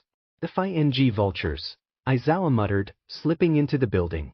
Dabi was glad in that moment that he'd ditched heroism years ago, because he didn't think he could ever deal with that many people in his face. Aizawa led Dabi into a secluded room, then gestured for him to take a seat at the table. There was a small TV mounted to the wall in the room, displaying some sort of news channel, but otherwise the room was almost completely bare. I'll be back in an hour. Maybe two, he grunted, and then Dabi was alone. For the first chunk of time, Dabi really didn't care what was happening outside, just sat and stared at the ceiling, waiting for Aizawa to come back. He picked at the hem of his sleeve, worrying the soft fabric between his fingers and wondering idly how much time had passed. And then the TV started blaring. The peaceful infomercial that had been playing was suddenly cut off, replaced by a local news station. Breaking news, the reporter said, several pro-heroes have attacked what is believed to be the League of Villains hideout in search of kidnapped student Bakugo Katsuki. Reports say that at the same time, even more pro-heroes attacked a facility believed to be responsible for the ferocious Noma creatures that attacked the USJ and Hosu City. In the top right corner of the screen, pictures of the Nomo from Hosu City clearly taken on a phone camera appeared. Dabi sat up in his seat, sleeve forgotten, and watched the news report with rapt attention. At some point, Aizawa came banging into the room, spitting insults and curses into the receiver of his phone. What the F is going on? Aizawa exclaimed. Everyone at the press conference just up and left, and now I'm getting reports that some of my dumbass students are missing from the hospital. Dabi pointed to the TV. Aizawa, still on the phone, turned to look at the screen, and Dabi watched all of the BLD drain out of Aizawa's face until he looked as gray as his capture weapon. I'll call you back, the pro-hero mumbled and promptly dropped his phone. Dabi and Aizawa watched the screen side by side in silence, watched as the Kirishima, that dumbass, jumped up and saved Bakugo from the League, watched as some freaky villain called all for one absolutely decimated pro-hero after pro-hero until finally, the world's saving grace appeared. The students at the scene fled as soon as All Might showed up, and then the real fight began. Dabi watched with bated breath as All Might took blow after blow, looking worse and worse, and he noticed that for once, All Might wasn't smiling. Next to him, Aizawa's fists were clenched so tightly that even Dabi could see BLD trickling through the creases. He considered letting Aizawa know that he'd cut his palms open with his nails, but in the end he decided to keep quiet. Endeavor showed up at some point, only to be swatted like a simple fly and taken out of the fight indefinitely. Only All Might could fight this guy. And Dabi still hated All Might, hated Yagi, hated that he was lied to and that Yagi bore the same face as the man that played one of the biggest roles in his tormented childhood, even unknowing, but he never would have wished for this outcome. Never would have wished to watch in horrified fascination as All Might was beaten to a pulp, beaten until he shrunk back into his true form. Never would have wished to watch All Might, channel all the power he had left into his arm and finally beat All for One into the ground, once and for all. Never would have wished to see Yagi lift his arm, point directly into the nearest TV camera, and say, "You're next." Dabi, stop, Aizawa said suddenly. Dabi blinked and found that he'd ripped his stitches out, one by one, until even he could tell that the skin on his face was barely hanging on. His fingertips were stained with red BLD. When had that happened? Dabi stared at Aizawa, stared at the pro-hero Eraserhead for a very long time, long enough for Aizawa's face to pinch with something like concern. Dabi stared until he felt stable enough to shake off his emotion and replace his usual mask of apathy, until he finally said, "You've got some rebellious kids, Aizawa," and his voice didn't shake enough for it to be noticeable even if it still trembled. Aizawa regarded him carefully, regarded the way Dabi's blood-stained fingers twitched, like they itched for something to hold on to, something to grip tightly between his fingers and cling to, before he finally sighed and looked back at the TV, where the reporter was talking about All Might, the fight, the aftermath of everything. "Come on," Aizawa finally said. "We need to get cleaned up and get back to UA. Recovery Girl's gonna kill me when she sees what you did to your face." Dabi followed silently. He didn't have it in him to make a snarky comeback, not after the horror show he just watched. No matter what the reporters might have said, All Might lost that fight. That was never supposed to happen. "Geez, Shoyuta, what happened to you too?" Present Mike crowed, upon Aizawa and Dabi's return to UA. He immediately started fussing over Aizawa's bloody hand, almost entirely ignoring Dabi apart from the nervous glances he cast in Dabi's direction every once in a while. Aizawa yanked his hand away from Present Mike, scowling and nodding for Dabi to follow him. "Nothing of your concern," he said. "And would you stop looking at Dabi like that? He's not gonna kill you." Present Mike looked properly abashed, but he got called away by another staff member before he could say anything else. The two of them walked in silence to Recovery Girl's infirmary, the school hallways eerily silent and empty outside of normal school hours. It made Dabi's skin itch. Recovery Girls had nearly popped off at the sight of Dabi, whose face was covered almost entirely in bandages to protect from contamination or further damage. She immediately started lecturing Aizawa, even as she toddled around her office to gather more suture kits than Dabi could possibly count. "Sit," she commanded. Dabi did as told, barely flinching as she yelled at him and stitched his face back together. Aizawa took to bandaging his own hand and casting curious glances in Dabi's direction every once in a while, noting the way Dabi's fists clenched around the fabric of his jacket, the way his entire frame was tense. "Lay off," Aizawa finally said, returning his gaze to his own hand. I don't think he even knew he was doing it. Watching All Might's last fight was pretty stressful. Recovery Girl finally fell silent, and her gaze turned considerate as she looked up at Dabi's face. He averted his eyes and stared at the wall next to her desk instead of making eye contact with either of them. "At least he was victorious," Recovery Girl said quietly, after a long moment of silence. Dabi scoffed before he could stop himself, drawing the eyes of both of the other people in the room. "Why do you scoff?" Aizawa asked carefully. Dabi shrugged. "I mean, he didn't really win, if you think about it. In the end, he was rendered relatively powerless for the rest of his life, beaten within an inch of his life, and he'll never be a hero again. Even if he beat All for One, the entire FING world just lost their symbol of peace. It'll be a miracle if society doesn't implode in the aftermath." An uncomfortable silence settled over the infirmary.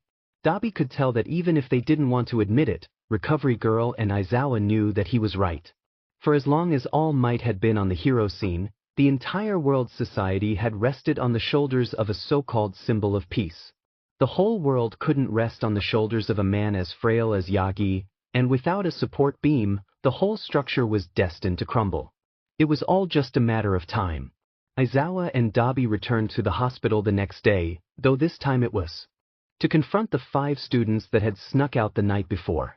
All of Class 1A was there, including Bakugu, but Midoriya was the only one still truly injured. "What were you thinking?" Aizawa hissed, glaring daggers at Kirishima and his merry band of rebellious teenagers. Dabi scowled, standing behind Aizawa.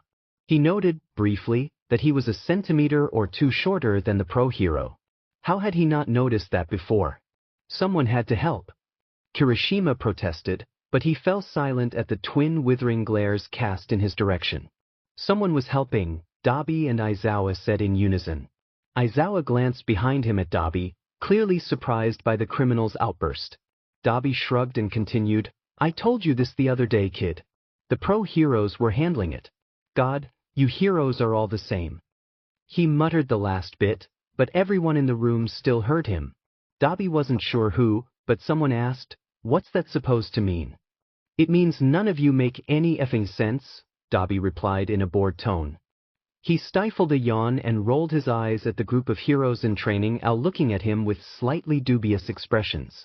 You've all got this sort of mentality that the fate of literally everything ever has to rest on you and you alone. Plus, you've all got stubborn streaks a fing mile wide to go with it, so once you make up your minds there's no stopping you. His eyes drifted over to Kirishima's gang, no matter how stupid the idea actually is. I mean, seriously. 5 of you in shitty costumes attempting to rescue a hostage from a dangerous group of criminals with unknown powers, allies, or numbers. Are you asking to die? He's right, you know, Aizawa said. Loath as I am to admit it. You all put not only your own lives but the lives of the pro heroes and Bakugo on the line by rushing in headfirst without knowing what you were doing prior. Thief, Bakugo scowled. Are you done? It's not like they were completely idiotic and just went in blind. Obviously they went in, observed, and made a plan based on that. They did exactly what pro heroes do every day on the fly. Well, the kid had a point. Based on the frustrated twitch of Aizawa's eyebrow, he knew Bakugo had a point too. Finally, Aizawa dropped his head into his hands, sighing. For such a prolonged amount of time Dabi genuinely thought the man might deflate entirely. Fine, Aizawa grunted. I guess you're not expelled. He turned to leave, gesturing for Dabi to follow. As he left, he muttered, God, I need an aspirin. Dabi was almost out the door when he turned back to look at the students again, casting a pensive glance at all of them but lingering particularly on Kirishima's band of idiots. Using gasoline to start a fire is still a bad idea, he told them, even if it works. He didn't bother sticking around to elaborate. If these kids were truly the cunning and clever hero hopefuls he thought they were, they'd be able to figure out his meaning eventually. Aizawa sighed and ran a hand down his face, staring at Yagi standing in the doorway. Dabi frowned in the former pro hero's direction, not sure if he should be angry or if he should feel bad. In the end, he opted for his old favorite, complete and total apathy. You really got roughed up out there, didn't you? He asked, not even bothering to raise an eyebrow. Aizawa elbowed him, but Yagi didn't seem perturbed. As did you, young Dabi, he replied, if the extensive bandaging on your neck and face is anything to go by. Dabi scowled. Aizawa ignored him and turned to Yagi. Are you coming with me to talk to the parents? Yagi nodded, which consequently made Aizawa look like he'd eaten something sour. He wasn't very good at hiding his displeasure, Dabi mused. Will young Dabi be joining us? Aizawa nodded. He'll be shadowing me, to be seen and not heard. The last bit was hissed in Dabi's direction, who just raised a lazy eyebrow and mock-saluted the pro hero. He mimed zipping his lips shut, even though he knew he'd make a snarky comment at some point. It was just part of who he was. The cover is that he's a ward of UA under my supervision. With all the villain drama, we didn't want to leave him alone at the school. Got it? Yagi nodded. Both teachers turned to look at Dabi, who raised a thumbs up and went back to staring at the ceiling with vague disinterest. This should be entertaining at the very least. It was all well and good until the car pulled up to a house Dabi actually recognized. For the most part, he'd behaved himself thus far apart from a few snide remarks, but still Dabi thought he'd been on relatively good behavior. So, truthfully, Dabi really wasn't sure what he'd done to deserve such horrible cosmic punishment. Dabi sunk lower and lower in his seat until he was practically horizontal as the car pulled into the front drive of the Todoroki house. The house Dabi hadn't seen in 7 years and never planned to see again. From the front passenger seat, Yagi cast Dabi worried glances. Aizawa grunted and shoved Dabi's leg with his foot. Sit up straight, he commanded. This is one of our last houses. You can ditch all social norms when we get back to the school. Dabi opened his mouth to speak, but the only thing that came out was a terrified squeak, so he just clamped it shut again. I don't get it, Aizawa said, entirely unimpressed as he stared down at Dabi. The car was put in park and jerked back slightly as the driver took his foot off the brake pedal. You were fine at literally every other house. You even snarked Bakuga's mother, and you hit her right back when she hit you. Why are you being uncooperative now? Yagi shifted awkwardly, gazing at Dabi with something akin to pity in his eyes. Dabi hated pity more than he hated the thought of entering Endeavor's house, so he pushed himself back upright with a great deal of effort and kicked open the car door. Let's get this over with, he spat, stalking up to the house's front door. Aizawa and Yagi were close behind him, exchanging glances that Dabi didn't like the looks of. He dropped behind Aizawa when the man reached the front door and rang the bell. It would only be 15 minutes. 20 minutes. Dabi could handle that much. Fuyumi answered the door. She was a bit chubbier than she had been when the two of them were 14 and her hair was shorter, but it was still Fuyumi. Dabi hung his head and watched the ground as she invited the three of them inside and led them to the family room. Dabi pretended his skin wasn't crawling right off of his body the entire walk over to the sofa, where Fuyumi sat the three of them down and promised to go and fetch Shudo and her father. Aizawa and Yagi made quiet conversation while they waited, occasionally casting a worried glance at Dabi, but Dabi just let the ringing in his ears overwhelm everything else and drown them out.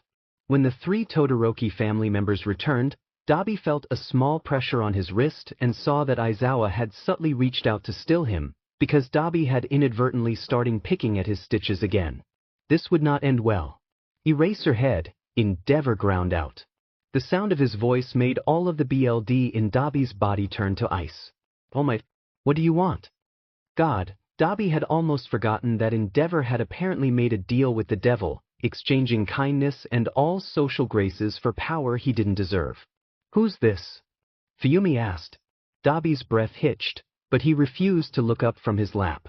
Everything would be fine as long as nobody recognized him. Everything would be fine as long as nobody remembered that Todoroki Tuya had ever existed. His name is Dabi. He's a ward of UA, Yagi replied.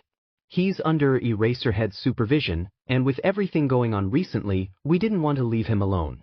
You understand? Yes, Fuyumi said gently. Her voice took on a concerned lilt. It looks like he's already been injured. Was he involved in the attack Shudo was mentioning? The one at camp?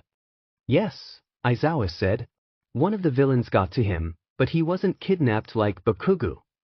Shudo, Dabi noticed, was very quiet. Oh, Fuyumi said. Now she sounded genuinely upset. Poor thing. He looked so young. Enough of this, Endeavor cut in. Dabi had never been grateful for anything Endeavor ever did before that moment, and he likely never would be again. Why are you here? Aizawa launched into his explanation of the dormitory system, and Dabi tuned out the rest of the interaction. He was just about to follow Aizawa back out to the car when Fuyumi's voice reached his ringing ears again, but this time she was clearly talking to him and not about. He froze, barely 2 feet away from the front door. Dabi, she said gently, I hope you feel better. It was lovely to meet you. Dabi just nodded and hurried out of the house. Once in the car, silent tears spilled over and began to run down his face, so fast that he couldn't stop them. His shoulders shook. Neither Aizawa nor Yagi mentioned it, just told the driver the next location and buckled their seatbelts. Aizawa silently handed him a pocket pack of tissues, staring out the window at the houses as they passed, on their way to Yayarozu's neighborhood. Dabi took it gratefully, sniffling quietly and wishing that he didn't exist. Rei was there and so was Fuyumi. Dabi knew this day, knew it all too well thanks to the way he'd obsessively recalled it during his first few weeks on the streets. He didn't like this day now that he was 21 and bitter, but it used to be his greatest memory. This was the day Rei burned Shudo, the day Endeavor sent her away. But that wasn't why he liked it, Dabi thought, watching his younger self help Rei down the hallway after Endeavor had whisked Shudo off to the hospital. Tuya? Rei asked in a soft voice. Dabi watched 12-year-old Tuya freeze for just a moment, shoulders tense. Rei never talked to him anymore, too scared and too scarred to reach out to her eldest son. Tuya led Rei into her bedroom and sat her down on the edge of the bed. He turned away for a second, only a second, to fetch her a glass of water, but when he turned back Rei's face had morphed into one of horror, one of rage. Tuya's shaking fingers dropped the glass of water and it shattered as he stumbled away from his mother, the mother screaming and reaching out for him with deadly cold hands. Leave me alone. Ray screamed, finally getting her hands around Tuya's face and bringing the child to a halt, even as he scrambled at her hands. Her nails dug in deep, dug in painfully, scratching at his cheeks as they drew closer and closer to his eyes. Leave me alone, NG. I've already given you 4, isn't that enough? And then Fuyumi was there. Fuyumi was prying Ray's hands off of Tuya's cheeks and pulling Tuya in for a hug he didn't want. Tuya shoved her away, holding a hand over his mouth like he might get sick, and stumbled out of the room. Fuyumi found him in the bathroom later that night, retching into the toilet even after he'd emptied all of the contents of his stomach. She reached out to rub his back, but he flinched away from her icy touch and hated himself a little more than he already did. I'm sorry, he rasped, dry heaving over the toilet bowl. Fuyumi stared at him with a very deep sadness in her gray eyes. He missed the days when she was happy and bubbly, always begging him to play with her no matter the weather. It's okay, Tuya, she whispered. You're not him. You're not Father, Tuya. You are good. Dabi jerked himself into a sitting position, breathing heavily as the wisps of the dream faded from his mind. His hands itched to grab something, to move, and he initially reached up for his face before he remembered the look on Recovery Girl's face, the look on Aizawa's, the look on Fuyumi's. Breathing heavily, Dabi lifted himself up and out of bed and staggered over to the door. Aizawa's dorm should have been only 3 doors down to the left. Oh, he thought, stumbling along and leaning on the wall for support in his post-nightmare/memory haze. He knocked only once, but Aizawa answered within a few seconds anyway. Aizawa mumbled, raising an eyebrow. He looked even more unkempt than usual, which baffled Dabi because it implied he actually tried to look presentable in the mornings but still managed to look like a hobo masquerading as a hero. Dabi, what do you want at 3 a.m.? Can I pet your cat?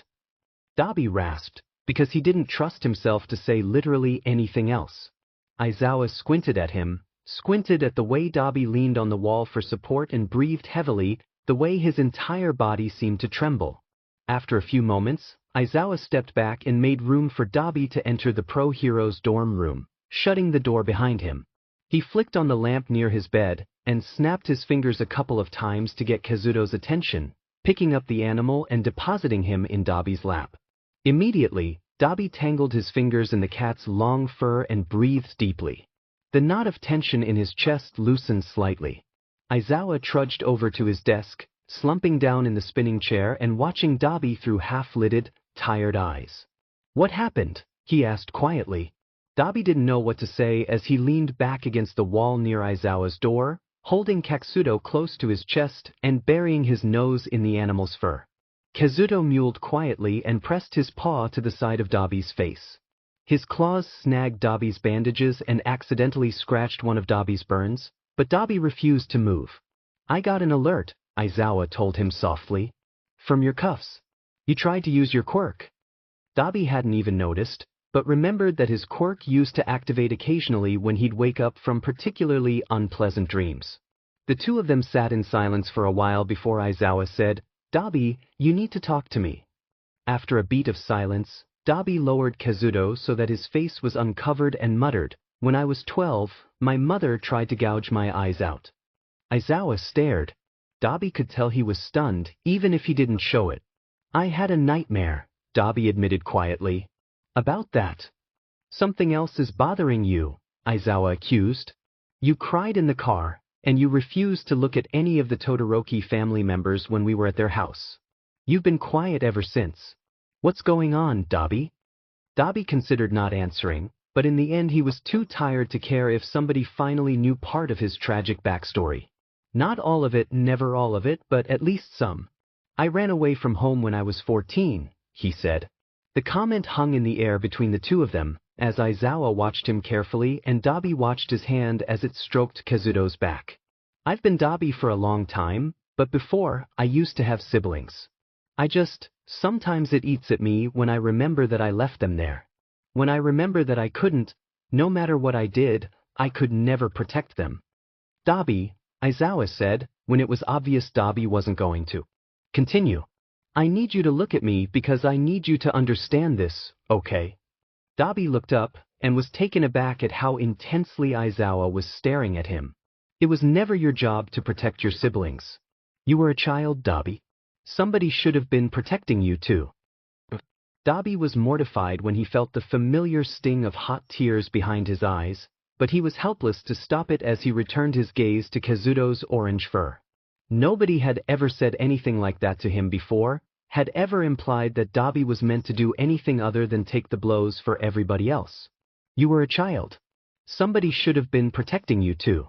And like someone had released the dam, Dabi sobbed, finally mourned the person he used to be and the family he used to have. He cried for a long time that night, petting the softest cat he'd ever felt and sitting across from the only person who had ever told him that he mattered too. Shoyuta watched as Dabi finally crumbled, the apathetic and snarky exterior melting away to reveal a boy who was hurting inside and out, a boy who never got to be a child. Nizu's words from the first night finally rang true, finally made sense in Shuta's mind. Do we send him away? The principal had asked. Or do we offer him a second chance in a world that has barely offered him a first? When Dabi awoke the next morning, Kazuto was purring on his chest and he was laying in a bed that most definitely wasn't his. The first thing that tipped him off was the poster on the ceiling directly above his bed, full of holes that implied whoever slept here had thrown darts at said poster. It looked like a poster of Eraserhead that someone had drawn childish doodles on. "Morning," said a gruff voice, and the events of the previous night came flooding back. Dabi had actually confided in someone. The mere thought made his skin crawl. Dabi grunted in response, carefully maneuvering Kazuto as he sat up. "I need to help the students move into the dorms today," Aizawa said. "So, I'll be leaving you in the staff room with another teacher." Dabi wrinkled his nose, idly wondering why Aizawa threw darts a poster of himself. "Who?" Aizawa shrugged, sipping at a coffee cup of unknown origin. "Dunno yet. Put some real clothes on and meet me back here in 20 for breakfast." Dabi handed Kazuto to Aizawa, then left the room. He took a solid 10 seconds to steel himself before turning and walking back to his room, changing into his usual combination of jeans, a t-shirt, and his customary jacket. "God, this was all so fed. You're slow," Aizawa grunted when Dabi returned. "It took you 20 minutes just to look like you rolled out of bed ready for some light criminal activity. It takes you 20 minutes to look like a hobo that just walked in and started teaching people stuff," Dabi shot back. Aizawa shrugged. "Fair enough." The two of them walked the rest of the way in silence, only to find that most of the other teachers had already eaten and left the staff room. Only one man remained, but it was one of Dabi's least favorite people. "Yagi," Aizawa greeted, making a beeline for the coffee machine. "Are you the one who'll be watching my feral alley cat while I'm with the students?" Dabi, currently lurking in the corner of the room and glaring at Yagi like he knew when and how the man was going to die, couldn't even argue with the description. Yagi chuckled. "Yes, I have a few errands to run, and I imagine it might be nice for Dabi to get a change of scenery before school resumes." Aizawa nodded, sipping his coffee and staring at Dabi over the lip of his mug. "Well, I best be going." "Have fun," he said, but his tone of voice implied that he knew they wouldn't have fun and he couldn't care less.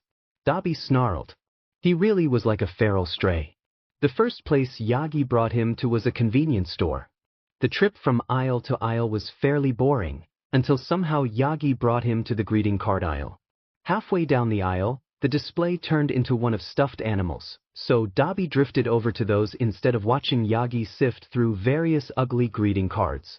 There was cat on the middle shelf, right at Dabi's eye level, a stuffed, orange cat that looked a lot like Kazuto.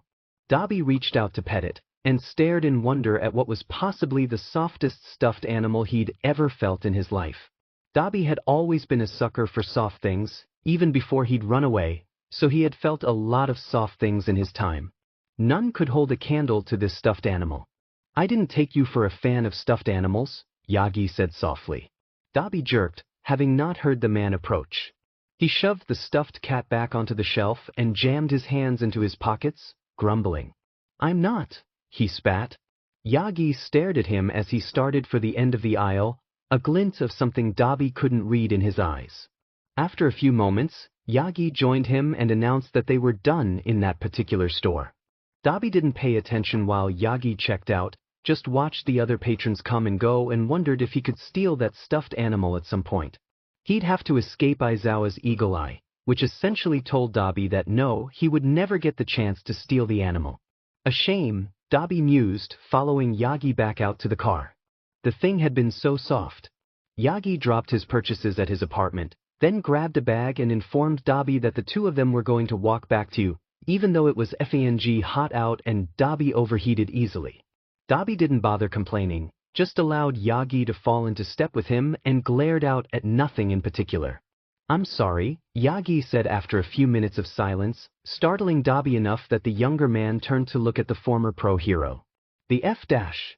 What do you have to be sorry for?" he asked, incredulous. "You're the one who's practically lost everything." "Not everything," Yagi replied, but he didn't elaborate. "And I wanted to apologize, because I can tell that I hurt you when I didn't tell you who I truly was. I just figured that you seemed to despise pro heroes so much, it would probably be better if you didn't have to interact with All Might himself on your first night here." "I'm still interacting with All Might himself," Dabi pointed out. "I always was, no matter what you looked like. That's what I didn't like. I didn't like that you were one of the only people at this god-awful school that didn't immediately look at me like I was going to kill you, and then you were literally the guy who," he cut himself off. "Never mind. I just hated that you lied. Lying isn't very heroic, you know." Yagi let out a low chuckle. "I suppose you're right," he admitted, smiling softly. "I may not know who you are or what has happened to you, but I can tell that you've convinced yourself that you're a lost cause. But I would like to tell you, firsthand, that you are not as hopeless as you think. There is still good in you, I can tell. It's just a matter of whether you choose to act upon it." Dabi blinked. Yagi resumed walking, turning his gaze to the sidewalk in front of them while Dabi gaped at the side of his head. A strange feeling in his chest had Dabi cursing under his breath. This was FNG All Might, the guy who had unknowingly tormented all 18 years of Dabi's childhood. He wasn't supposed to like the guy. Aizawa raised an eyebrow. "Where did you two go?" Yagi waved a hand. "Oh, just to the store and then my apartment." "Back, since it was such a nice day." "Nice day," Dabi echoed, muttering under his breath. "Easy for you to say, you don't have a fire quirk boiling your BLD at all hours of the day." Dabi turned his head to the ceiling, closing his eyes and breathing deeply. His skin was burning. Having an incompatible quirk was very unpleasant. "Think fast," Aizawa said after a couple of moments.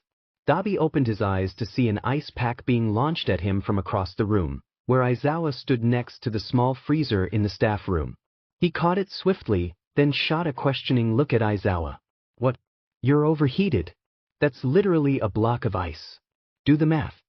Dabi pressed the ice pack to his neck, and immediately felt the cold soothe his raging quirk. God, he hated summer. Aizawa and Yagi resumed their conversation, but Dabi stopped listening and tuned them out, staring at the ceiling and counting the hours before he could go back to bed. Living at UA was boring, he was starting to realize. Especially during vacation, since there was nothing for Dabi to do but follow Aizawa around all day every day. Something nudged Dabi's shin. He glanced down to see Kazuto rubbing up against his leg, purring and mewling up at him expectantly. Dabi grinned and reached down, pulling Kazuto onto his lap so that he could pet the cat easier. "Come on," Aizawa said suddenly. Dabi glanced around and realized that Yagi had left the room and he hadn't even noticed. He raised an eyebrow at Aizawa standing in the doorway. "Where are we going?" he asked. Aizawa just waved a hand, gesturing for Dabi to follow. "I need to take care of some more paperwork, and you look bored out of your skull, so I'm taking you to spend some quality time with the rowdiest group of students I've ever effing met." Dabi faltered. "You're not taking me to class 1 as dormitory, are you?" "Bingo," Aizawa said, tapping the tip of his nose. Dabi groaned and hefted Kazuto into his arms so that he could stand up and follow Aizawa across campus, all the way to Heights Alliance. There weren't very many people in the common room, presumably because everyone was still moving into their dorms, but Ida, Midoriya, and Shudo were all sitting on the floor, eating popsicles that were probably melting and dripping onto their hands. Aizawa nudged Dabi a little further into the room. "Aizawa-sensei." Midoriya asked. What are you and Dabi doing here? Aizawa grunted. I figured I'd let Dabi hang out here instead of sitting and watching me fill out mountains of paperwork. He looked bored out of his mind. Dabi muttered. Aizawa turned back to the students. See. Dabi stood awkwardly as Aizawa left the room, leaving him alone with the 3 teenagers on the floor. The 4 of them sat in silence for a while until Shudo finally asked, Do you want a popsicle? Dabi wrinkled his nose, still petting Kazuto. No. Where'd you get the cat? Midoriya asked, tilting his head to the side like a puppy. He's Aizawa's cat, Dabi replied, walking over to sit relatively close to the little circle of teenage boys. But I would die for him. What's his name? Shudo asked, reaching out to slide the cat's back. Kazuto, Dabi told him, smiling softly down at the way Kazuto's purring increased. Pet him with your other hand. Felix won't. Besides, isn't it smarter to hold a popsicle with the hand that runs cold, and not the one that runs hot? Shudo blinked. Oh my god, did you not even think about that? Dabi asked. Dude, how long have you had your quirk? 11 years, Shudo replied, but I don't see how that's relevant. Dabi gaped. He turned to look at Ida and Midoriya, but both of them were just looking back at him with vague amusement in their eyes. How dumb are you? Dabi crowed. Shudo frowned. I'll have you know that I'm at the top of my class. Midoriya finally couldn't hold in his giggles, doubling over and clutching his stomach as he laughed, popsicle forgotten. Ida chuckled as well, as Dabi groaned and buried his face in Kazuto's fur. His baby brother was dumb as rocks, holy F dash. Shudo blinked in confusion. I still don't get it, he said, which set Midoriya off in another fit of giggles and laughter. Kazuto meowed, not understanding why everyone around him had seemingly lost their minds. Midoriya and Ida finally sobered, reduced to just a few snickers. Midoriya wiped his eyes, sighing. Never change, Todoroki. Shudo frowned. I wasn't planning to. Ida snorted. When Dabi returned to his own dorm room that night, exhausted and ready to sleep for another 7 years, he found the stuffed cat from earlier that day waiting for him on his bed. A small note had been attached to its neck, tied on with a piece of ribbon that looked like it had seen better days. Curious, Dabi reached out and untied the note, turning it over to read it. A good cat for a good person. I know you'll do great things. Make me proud, young Dabi. With a soft smile, Dabi reached out to lift the toy cat into his lap and pet its ridiculously soft head. The note, Dabi noticed, was written in purple ink. Dabi awoke the next morning to knocking on his door. It wasn't all that unusual until Dabi factored in that Aizawa was the only one who ever knocked on his door. It was barely 6 a.m., and Aizawa threatened him with death if Dabi were to ever try waking Aizawa before he absolutely needed to get up. Dabi dragged himself out of bed, the stuffed cat still clutched in his fists as he pulled the door open to reveal Aizawa standing on the other side of it, accompanied by Detective Tsukachi and Principal Nizu. Dabi's fingers tightened unconsciously on the cat's plush body. Something was wrong. Dabi, Principal Nizu said, and the fact that he was speaking at all was strange. Aizawa was the only one who ever spoke to Dabi, the only who took Dabi to and from meals and classes and everything in between. Dabi's eyes flickered down to the Ratman and then back up to Aizawa's shuttered expression. Something was wrong. Dabi, Nizu said again, I need you to come with us now. I'm sorry, I know this is unorthodox, but there's no time to explain. Dabi's fingers grew so tight on the cat that his knuckles turned white. Aizawa made an aborted motion with his arm, like he was going to reach out for Dabi but didn't want to all of a sudden. He hadn't had a problem with it barely 12 hours ago. Something was wrong. Dabi looked back down at the principal, whose beady eyes had taken on a false gleam of kindness. He looked at Detective Tsukachi for some kind of clue, but the man was impassive. Aizawa was the only one he could read, and the only thing Dabi could glean from the man was that he was hiding something. Something was wrong. Principal Nizu started down the hallway, the detective and Aizawa in tow, but Dabi didn't move from his place in the doorway. Aizawa stopped and glanced back at Dabi. Come along, Dabi, he said gently, and Dabi didn't like how different his voice sounded, but he forced himself to move anyway. Something was wrong. A door opened at the end of the hallway, and Present Mike poked his head out. He looked sad, for once, and not scared as he watched Dabi, still in his pajamas and still clutching a stupid stuffed cat, follow the other three men blindly, not sure what was going on but knowing it wasn't good. Something was wrong. Niza led the three of them all the way back to UA's conference room, where Recovery Girl and Yagi were already waiting for them. Paperwork was placed in 3 neat piles on the table, in front of Nizu's spot. Paperwork placed there for a very specific reason. Vlad King checked Dabi's quirk inhibitor cuffs before he gave Dabi a small nod and gestured for him to sit down. Aizawa sat on one side, while Midnight sat on the other. The placement was strategic, Dabi noted. Aizawa and Midnight were the ones who stood the best chance of incapacitating Dabi should he get too violent. Detective Tsukachi sat next to Yagi. Vlad King stayed standing by the door. Dabi squeezed the stuffed cat, now placed on his lap. Something was wrong. Dabi, Nizu started, pulling a pile of paperwork closer to himself. It was the farthest left on the table, implying that Nizu was going to go through all of the paperwork in order of placement.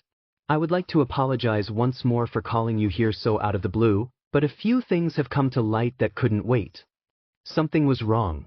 Nizu opened the file in front of him. 7 years ago, he started, and Dabi's gut clenched. He squeezed the cat even tighter, until a gentle touch from his left, the side Aizawa was sitting on, prompted him to lighten up. There was a fire in one of the wings of UA. The entire wing burned to ash, but, miraculously, only one person was in there at the time of the fire. As if whoever had set the blaze had planned it. Something was wrong. Aizawa was going through some old property damage files yesterday when he stumbled across this one, Nizu continued. As the incident report states, at approximately 12:07, just before the lunch PRD ended, one of the security guards noted that there was a kid in one of UA's empty hallways. Nobody else was around. The wing was dangerous and falling apart, so nobody should have been in there to begin with.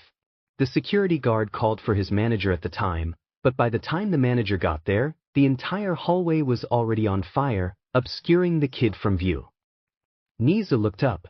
Dabi couldn't tell if he was even breathing anymore, until Aizawa nudged him again and he realized that no, he was not breathing.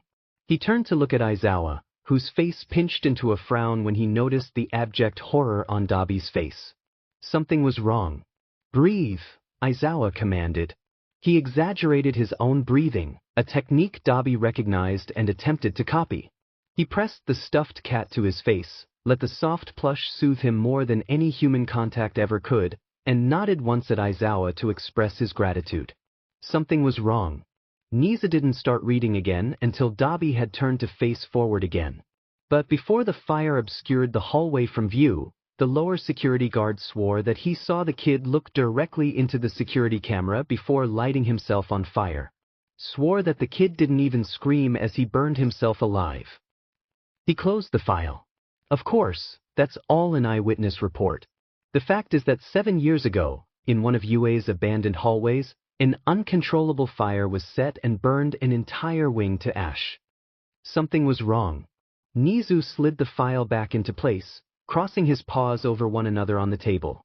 The student's body was found before the wing collapsed by an unknown bystander and brought to Recovery Girl.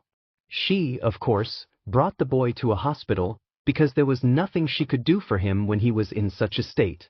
3 weeks later, the boy woke up, and within the week he disappeared from the hospital, never to be seen or heard from again.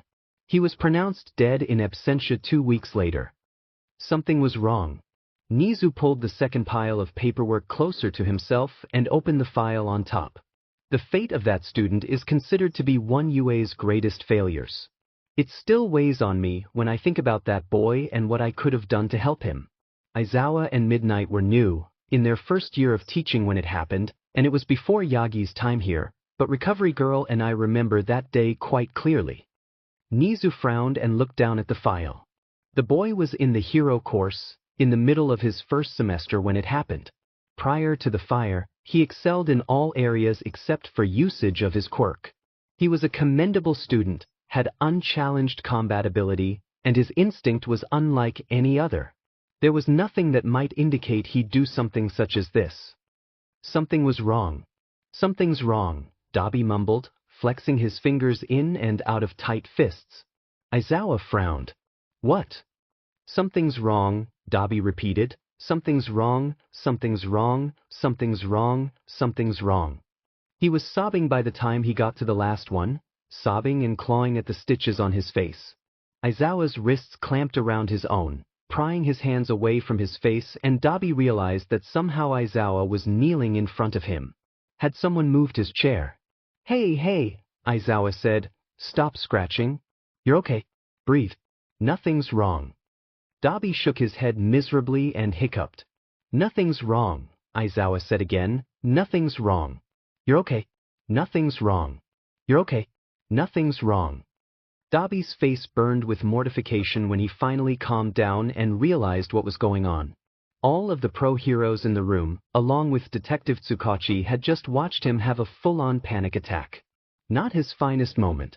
Aizawa stood up, patting Dabi's hands where they now rested on his lap, and placed the cat on the table in front of Dabi.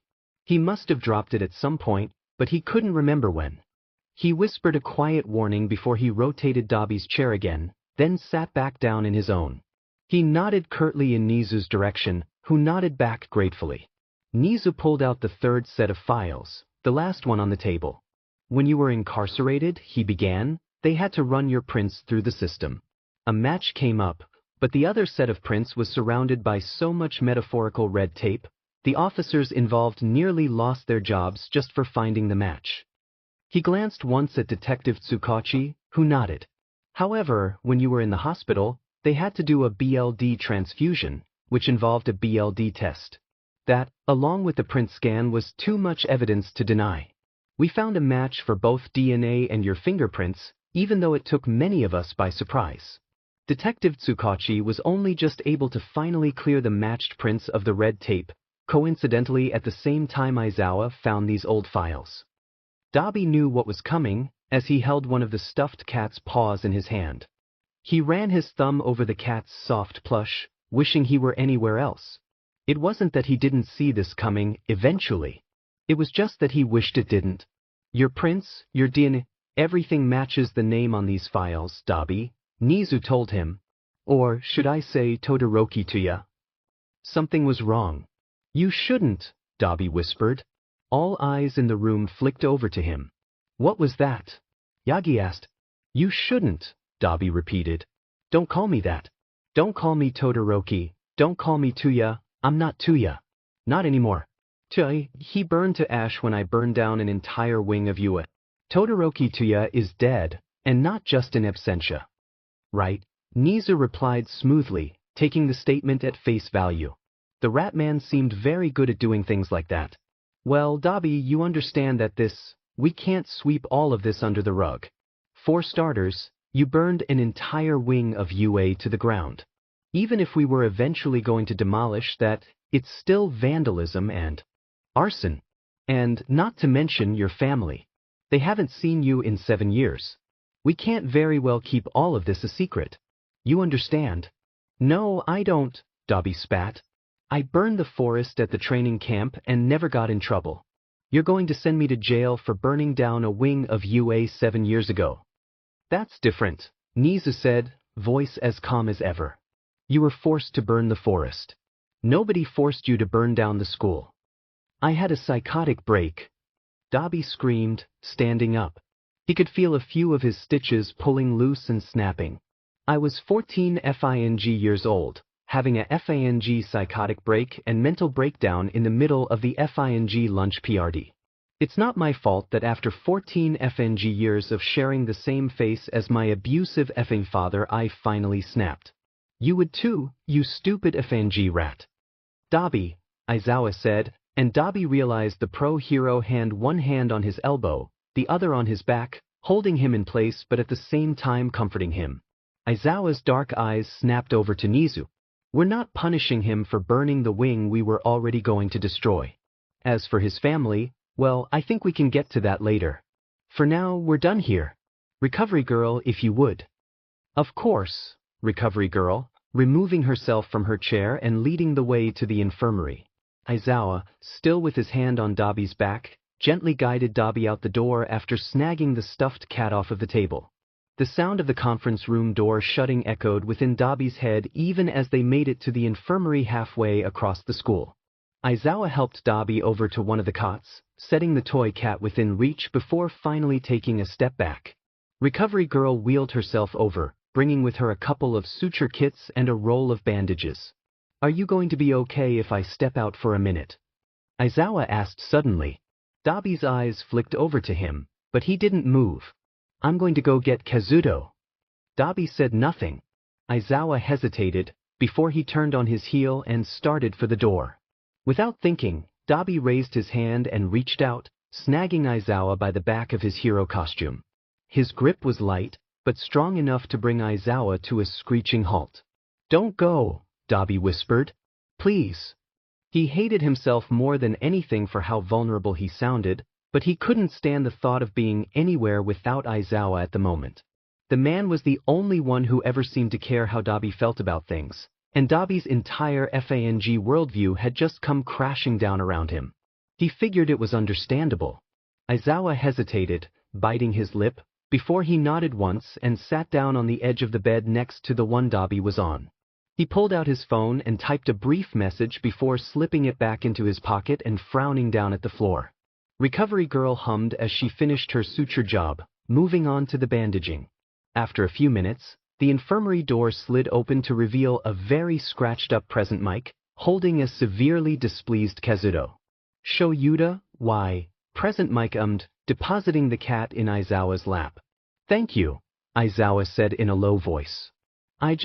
I needed Kazuto, but I couldn't leave the infirmary." Present Mic sighed. "Yeah, I'm going back to bed now." The blonde hero disappeared out the door after a few moments. Aizawa hesitated for only a moment before he picked up Kazuto and handed the cat to Dabi. Dabi stroked the animal's back, allowing the lower purring to soothe him and calm his frayed nerves a bit more. Recovery Girl sat back as soon as she finished bandaging Dabi's face and neck, clearing away the garbage before toddling back over to her desk to work quietly. Aizawa and Dabi sat in silence for several long moments, until Aizawa said, "Was it just you?"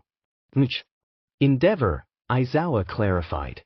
Dabi ignored the spike of panic his father's name sent through him. "Was it just you?" "No," Dabi mumbled. "It was Shudo. He ignored the others. Their quirks, they weren't good enough." "And your mother?" Dabi hesitated. She wasn't abusive, like him." "Dabi," Aizawa said seriously, "she tried to rip your eyes out. That's abuse, plain and simple." "Yeah, but she only did it because Endeavor was such a BSY and hurt her all the time." "Dabi, your parents shouldn't hurt you, no matter the reason," Aizawa replied. "She ignored you, didn't she? Because you looked like Endeavor." "It was only me," Dabi whispered, hands buried in Kazuto's fur. "She was always afraid of me because I had the red hair and the blue eyes and the fire quirk, even though the only person I ever hurt with it was myself. She loved all the others, even Shudo, who had fire and red hair and a blue eye. It was only me." Aizawa said nothing, waiting for Dabi to continue, but Dabi didn't have anything else to say. "Would you ever want to see them again?" Aizawa finally asked, staring at Kazuto and not Dabi. "Even just your siblings?" Dabi was quiet for a moment as he stroked Kazuto's back, before he finally admitted, "Yes." "Do you want to be in the room for this?" Shoyuta asked, staring at Dabi sitting on the couch in front of him.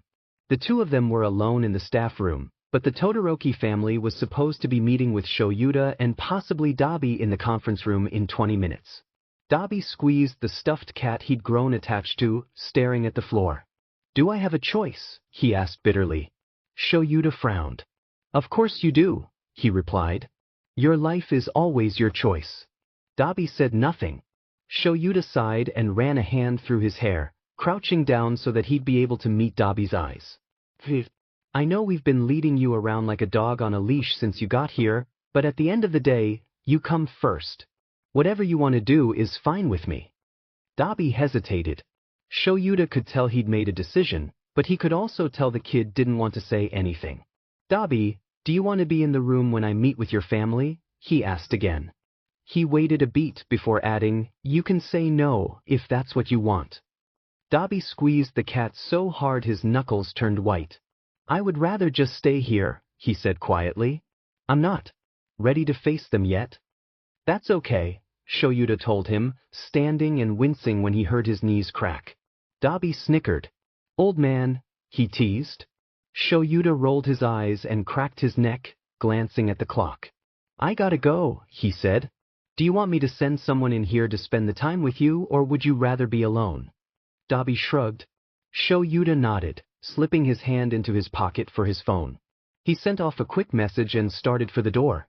"Yagi's on his way," he said over his shoulder, leaving the room before Dabi could reply. He didn't think the kid would be all that upset to have Yagi's company, not when he was so attached to the stuffed cat the former pro hero had given him. Fuyumi wasn't really sure what to expect when her family was summoned to UA. Shudo said he'd been doing well and staying out of trouble ever since moving into the dorms, said he didn't know what to expect either, which only made her more apprehensive. What could UA possibly want with her family, if it didn't have anything to do with Shudo? The door to the conference room slid open and Eraserhead walked in, greeting Shudo with a curt nod. "You're late," Enji grunted. Fuyumi winced. Eraserhead didn't seem fazed, though there was something unusual flickering in his dark. Fuyumi frowned. "Aizawa-sensei," Shudo started, "what's going on? Is something wrong?" "That depends," Eraserhead replied, sitting down across from the 4 Todoroki family members. Natsuo quirked an eyebrow. "On what?" Eraserhead stared at him for a long moment before sighing hard enough to make Fuyumi a touch concerned. This wasn't going to be a fun meeting, she thought. Not in the slightest. "Just get on with it," Enji said roughly. Eraserhead looked at her father with severe disdain marring his tired features. He said. "Todoroki Tuya is alive." Fuyumi felt like all of the air had been stolen from her lungs. Next to her, Natsuo's face had gone as white as his hair, while Shudo just looked somewhere in between throwing up and passing out. Enji's face was, as always, impassive. "Impossible," Enji declared, voice cold and hard as ice. "Tuya's been dead for 7 years.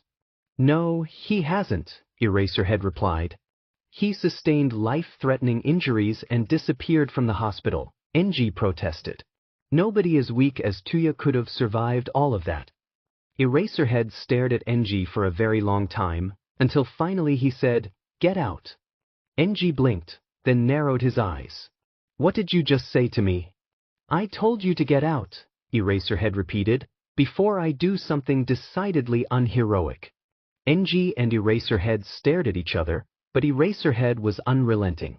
Finally, after a few minutes of icy silence, Enji scoffed and shoved away from the table, storming from the room without so much as a goodbye to his children.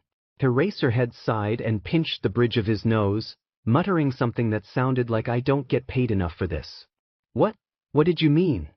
Natsuo asked, voice shaking. "Tuya he can't be alive."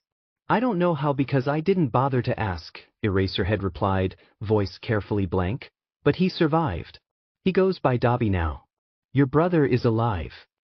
Eraserhead watched the 3 of them for a long moment, before he finally sighed and stood up. "I'll give you some time to talk amongst yourselves." As soon as he was gone, Fuyumi burst into tears. If anyone asked, Shudo didn't remember much of his childhood. He didn't have a lot of happy memories, and he forcefully repressed all of the worst ones, but he could at least remember a time when there had been 4 Todoroki siblings, a time when everything hadn't been so very bleak, when Fuyumi seemed more human and less ghost, when Natsuo seemed more confident and less sardonic, when the house had seemed more home and less prison. He could remember when Tuya had been there, could remember those days clear as crystal. He remembered everything about Tuya, remembered how his big brother had loved soft things of all shapes and sizes, hated touch but always hugged Shudo anyway, had never laughed at Shudo when Shudo said he wanted to be a hero, a real hero, not a hero like Endeavor. He remembered, most of all, the last time he ever saw his big brother. Shudo had gone looking for Tuya after a training session, walked into the 14-year-old's bedroom only to find Tuya crying on the floor, rocking back and forth in the fetal position while he clawed at his own face. Shudo remembered walking into the room and shutting the door behind him, sitting down in front of Tuya and rambling about something he learned in his tutoring session that afternoon until Tuya had calmed down enough to uncurl, to fidget with his hands in his lap and sniffle instead of sob. "I'm sorry," Tuya had rasped, the words deafening in the silent bedroom. Shudo had looked back at his brother, had reached out and tapped his knee just once before saying, "Sakoi.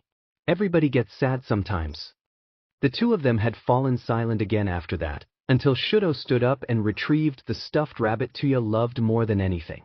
He placed the rabbit in front of Tuya, playing with its arms for a few seconds before he sat back on his heels and gave his big brother a crooked smile.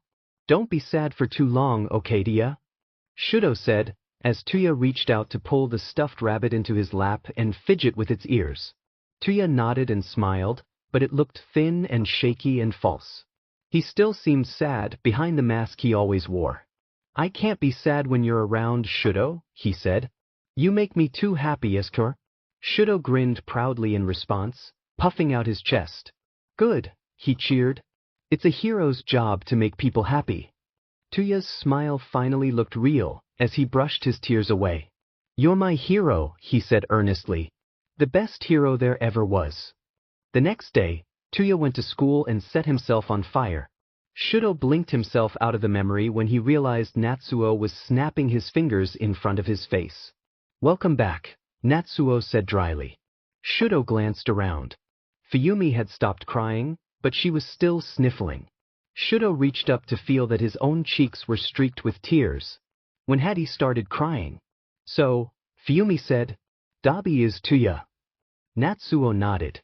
"That's what Eraserhead said." That can't be right," Fuyumi said. "I would have recognized my own twin. He came to the house. I would have known that was Tuya." "Hey, that wasn't your fault," Natsuo tried. You didn't expect to see Tuya. It's hard to recognize someone's face when you think that face died 7 years ago." "Easy for you to say." Fuyumi snapped, tugging at the ends of her hair. "You don't have the same FNG face. Tuya is my twin, Natsuo. I'm supposed to be the one person in the world that knows him better than anyone, and I didn't even recognize him." Shudo didn't say anything, just stared at the tabletop and wondered when it all got to be so horrible. He felt hollow. "Hey," Natsuo said. He looked angry. "He's my brother too. You're not the only one who misses him." Fuyumi scoffed. "Sorry, I couldn't tell that you gave F about any one of us. You were too busy slamming the door and walking out." "Oh my God, Fuyumi!" Natsuo exclaimed. "When are you going to get it through your head that it is not my responsibility to stay in an abusive FING household because you can't let go of a family you never had?" Fuyumi glared at him, her gray eyes glassy behind her glasses. "That's not fair," she protested, but her voice was growing weak as her resolve crumbled. "Father is trying." "I don't care," Natsuo hissed. "Tuya was right to get the hell out of Dodge when he did. I only wish I'd had the sense to do the same." Fuyumi gasped. "You don't mean that." "Yes, I do," Natsuo shot back. The room fell into an icy silence. "Are you done?" Shudo finally asked. Fuyumi frowned. "With what?" "Fighting," Shudo replied. "I'm a little oblivious, Fuyumi, but I'm not if he's stupid. Dabi didn't leave because he wanted to spite you or hurt you. He left because he had to. So stop making it all about you. It's not." Natsuo and Fuyumi blinked, stunned, momentarily speechless. "I guess he's right," Natsuo finally muttered. Fuyumi nodded. Shudo frowned at the two of them. "Fuyumi," he said, "nobody is leaving you behind or running out on you. Leaving a place that isn't healthy for you isn't a personal slight." Fuyumi turned her gaze to the floor. "Natsuo," Shudo said, turning to his brother, "Fuyumi's not wrong for wanting a normal family. Maybe she went about it in the wrong way, but at the end of the day she just wants to be close with you. That's not a crime." Natsuo shifted guiltily. "God," Shudo wrinkled his nose, "which one of us is the immature 15-year-old? I can't seem to tell." "Maybe we deserve that," Fuyumi admitted. Shudo scoffed. "What are we going to do about tea, Dabi?" Natsuo asked awkwardly. "There's probably a reason why he didn't want to see us," Fuyumi said softly, frowning. So maybe for now we leave him a message. Put the ball in his court. Shudo stood up. I'll go get Aizawa-sensei. Dabi glanced up when the door opened, dog-earing the page of the book he'd been reading when he saw the look on Aizawa's face. What did I miss? He asked carefully. Aizawa crossed over to stand next to the couch, pulling out his phone and handing it to Dabi. Your siblings left you a voicemail. Endeavor. Oh, him, Aizawa said lightly. Yeah, I threw him out on his butt. Dabi snorted. I would have paid to see that. Aizawa glanced back down at his phone, then at Dabi. Dabi reached up with a shaking hand to take the phone from Aizawa, pulling up the voicemail. He inhaled once before he hit play, and the sound of Fuyumi's voice filled the room. Hello, Tuya, she said, and Dabi's breath caught in his throat. Or, I guess you go by Dabi now. Hello, Dabi. It's Fuyumi. I've missed you. If possible, I would like to visit you. I understand you've washed your hands of our father's abuse, but I hope you haven't scrubbed them so clean that you've forgotten me. I've never forgotten you. No pressure. Just please remember that you're good, Dabi. You always have been. I love you. Something shuffled on the other end, then a voice that sounded like Natsuo started speaking. Hey Dabs. Is it okay if I give you a nickname? I don't live at home anymore, but I still miss you and I'd still like to visit you soon, maybe when Fuyumi does.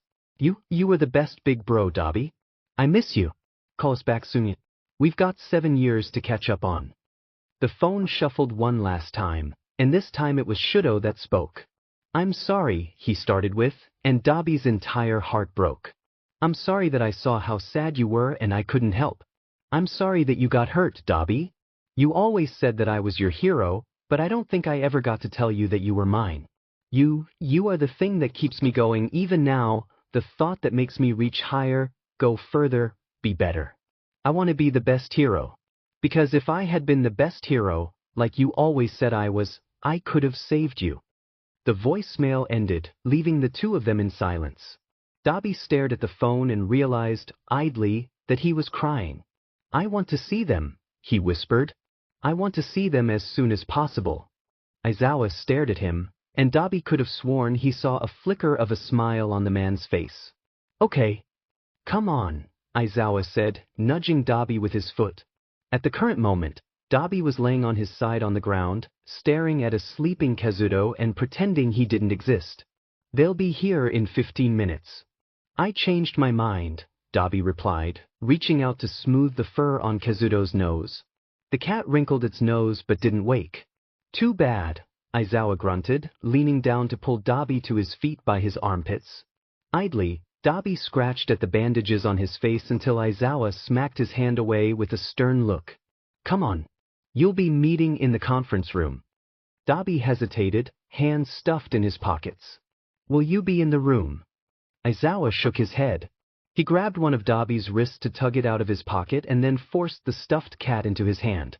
Ever since Dabi had come to him after the nightmare, he'd been rather paternal toward Dabi. It was weird, but Dabi didn't hate it, so he let it be. Fidgeting with the stuffed cat's ear, Dabi followed Aizawa out of the dormitory and across campus. The pro hero led him into the conference room, tapped him once on the shoulder, then left the room. A few moments passed before the door opened again. Dabi very carefully didn't look at the door, even though, based on the chattering and nervous comments, he knew who was coming in. Tuya? Fuyumi asked in a choked voice, and Dabi finally turned to look at his 3 siblings, gathered in the doorway. One of them had had the sense to close the door, at the very least. I go by Dabi now, he replied in an equally choked voice. Fuyumi's cheeks were suddenly flooded with tears, as Natsuo and Shudo guided her over to the 3 seats across from Dabi's. It took a couple of minutes, but once Fuyumi has pulled herself together, she said, You look well. Dabi snorted. I looked like death warmed over, Fuyumi. Even I know that. Natsuo snickered and Shudo stifled a grin, while Fuyumi floundered. I see you haven't lost your dreadful sense of humor, she sniffed. Never, Dabi replied. The 4 of them lapsed into awkward silence after that, silence loaded with all of the things they didn't want to say, all of the questions left unanswered. Finally, after what felt like ages, Natsuo pulled out a small, brown paper bag. He glanced once at Shudo and Fuyumi before sliding the bag across the table toward Dabi. Dabi pulled the bag closer to himself, reaching in to see what was inside. His hand brushed something soft, something eerily familiar, and he stilled. "Go on," Fuyumi said gently. Dabi reached all the way into the bag and pulled out a stuffed rabbit, the stupid stuffed rabbit he'd loved so much as a child. He could remember the way Fuyumi used to make him hold it for comfort when she bandaged his bruises and burns, the way Natsuo would carefully arrange it so that it was a part of any activity they did, the way Shudo would press it to his burns and insist the rabbit would make him feel better. He didn't know how it survived all the years, didn't know how they even managed to find it, but he knew that as soon as his fingers brushed the old toy, something opened within him, something that had been locked for a very long time. Dabi's fingers tightened around the rabbit as he cried, curling in on himself instinctively. Natsuo and Shudo floundered, both of them making aborted motions to reach out or move toward Dabi, but Fuyumi didn't hesitate as she stood and crossed the room to stoop down next to Dabi and pull him into a hug. Dabi threw his arms around her, around his twin sister, the sister he hadn't truly seen in 7 years, and finally, allowed himself to grieve all of the things he had lost. At some point, Shudo and Natsuo joined the hug, and Dabi slid off of his chair onto the floor, so the four of them were just crying and hugging in the middle of the conference room floor. Aizawa opened the door after a while, only to see them all still holding tight to each other, and decided that he'd come back later. He shut the door and turned away. They hadn't seen each other in 7 years. He could give them another 5 minutes. Dabi stared up at the looming building with apprehension, hands clenched into fists at his side. "Are you sure you want to do this?" Shudo asked. Initially, Dabi found it strange to go anywhere without Aizawa, but he'd grown accustomed to it in the few weeks since he'd reunited with his siblings. He inhaled and exhaled slowly, steeling himself. "Yes," he replied. Shudo stared at him a moment longer before he walked forward and led Dabi down several hallways, up a few flights of stairs, and finally down one more hallway before stopping outside a relatively unassuming door. The only thing notable was the name card placed next to it, the name card that announced the room to belong to Todoroki Rei. "She knows you're coming today," Shudo told him gently. "You can go in alone if you want." Dabi nodded once, clenching and unclenching his fist before reaching up to knock on the door. A gentle, "Come in," sounded from within the room. Dabi's heart nearly stopped altogether. This was going to be much harder than he'd anticipated. Shudo nodded encouragingly, and Dabi reached out to push the door open. He stepped into the room, watching the floor as he closed the door behind him. A soft intake of breath sounded from somewhere in front of him, but still he didn't look up. "Hello, Dabi," said his mother's voice, and Dabi nearly broke down right there. "Mama," he whispered in return, finally looking up at the mother he hadn't seen in 9 years. She looked older, more worn around the edges, but she looked more at peace than Dabi had ever seen her. Perhaps leaving had been good for her too. Rei stood up from the hospital bed and approached Dabi, stopping a few feet away. "My sweet boy," she murmured, "I have missed you so much." I'm not worth much anymore," Dabi told her. "I'm not so sweet. Not so good either."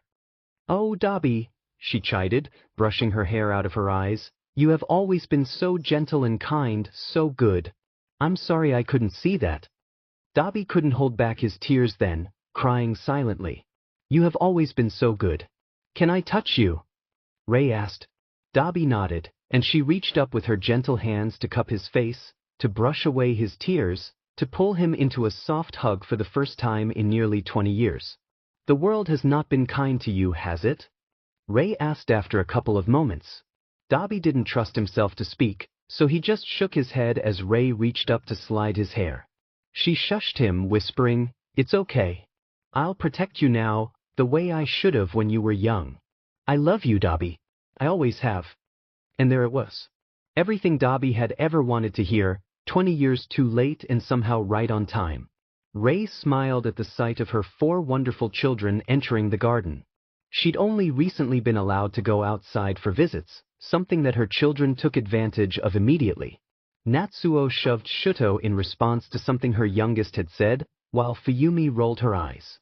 Dabi was distracted by the cat carrier in his arms, something he most definitely didn't have the week before. Rei quirked an eyebrow. "Hello, Mom," Natsuo said, sitting down across from her. Shuto and Fuyumi greeted her as well, taking the remaining seats at the table. Dabi sat on the ground after a quick hello. Rei's smile softened. Her children had all grown up to be so appealing. "Dabi, what you got there?" she asked. Dabi pulled a small cat out of the carrier. It was a bundle of fluff, barely bigger than his hand, with most cream-colored fur except for its ears, legs, tail, and face. Dabi smiled down at the small creature, stroking its back. "Mom," he said, lifting the cat to place it on the tabletop, "meet Yoshi." Rei looked down at the kitten, as it meandered over to Shuto's left hand and shoved its way underneath. Shuto stifled a grin and started to scratch behind the cat's ears. "Dabi finally got his own cat," Shuto said, "so now he can stop bothering Aizawa-sensei about his." "Wrong," Dabi piped up, watching his cat wander around the table. "I would still die for Kazuto." Rei chuckled. "Anything else going on with you, Dabi?" Dabi shifted. "I'm starting classes soon," he told her. "Training to be a quirk specialist. Principal Nizu said he might even take me on at UA once I get certified." "What?" Natsuo exclaimed. "You didn't tell us that." Dabi blinked. "Whoops." Fuyumi rolled her eyes, waving a hand. "He's always been like this, hiding his accomplishments and whatnot. Just let us appreciate you, Dabi." "No." Shuto snickered, still petting Yoshi's ears. "I think we'll be starting work study soon," he told Rei, ignoring his siblings. Rei smiled. "Oh, and what about that Midoriya boy? How are things going with him?" Instantly, Shuto's face turned as red as his hair, and all three of his siblings fell silent. Nobody spoke for several long minutes, until Dabi crowed, "They held hands last week." Shuto lunged for Dabi, tackling him to the ground even as Dabi snickered victoriously. Natsuo and Fuyumi immediately erupted in shouts and jeers, which only made Shuto turn redder by the second. "Natsuo has a girlfriend," Shuto shouted, attempting to draw the attention away from himself. Natsuo flushed. "Fuyumi's been flirting with a coworker for 3 weeks." Natsuo immediately retorted. "She asked them out yesterday." That's not fair. Dabi doesn't have a significant other." Fuyumi cried. Rei sat back and watched her children argue good-naturedly as Yoshi wandered over to her. Her hands were cold, but still the cat purred in response to her touch. Rei smiled fondly as Dabi finally flipped Shuto off of him and onto the grass, scrambling out of reach and holding out finger guns threateningly. "Stay back," Dabi threatened. "I know how to use these things." "I'm very lucky," Rei thought, as bad as things may seem to an outsider. She remembered the days when the 4 of them were children, roughhousing in the garden when Enji was out of town, remembered them like they were only yesterday. She remembered how Fuyumi used to be energetic, always moving and always ready to do more, while Tuya had been more sullen and withdrawn. She remembered how Natsuo had always been so loud, had filled every room he entered, while Shuto had been soft and silent, a comforting presence no matter what was going on. The 4 of them had mixed well together, whether they were watching TV or grocery shopping or playing heroes in the backyard. When Fuyumi started visiting when she was 15, she had been different. Gentle, soft-spoken. Everything Tuya used to be, everything Fuyumi never was. Natsuo had been angry when he started visiting a few years later. He'd been quieter, too, but Rei could tell that it was because he was keeping a lid on his pot, whereas Fuyumi's was just empty. Shuto hadn't started visiting until he was 15, but even he was different. Still naive, still the sweetheart Rei had always known him to be, but there was something brimming underneath his skin that she didn't recognize. Tuya had never visited, but when Dabi walked in, Rei understood. She understood why Fuyumi had turned soft, why Natsuo had turned withdrawn, why Shuto had turned distant. They had turned into him because they didn't fit together without him. Yoshi let out a soft mewl, drawing Rei out of her thoughts. Dabi and Shuto were now standing 3 feet apart, with Fuyumi standing by Dabi and Natsuo standing by Shuto. Fuyumi called out, 10 paces, turn fire. Yes, Rei thought, watching Shuto draw his own finger guns on Dabi for an old-school duel. It doesn't get much better than this.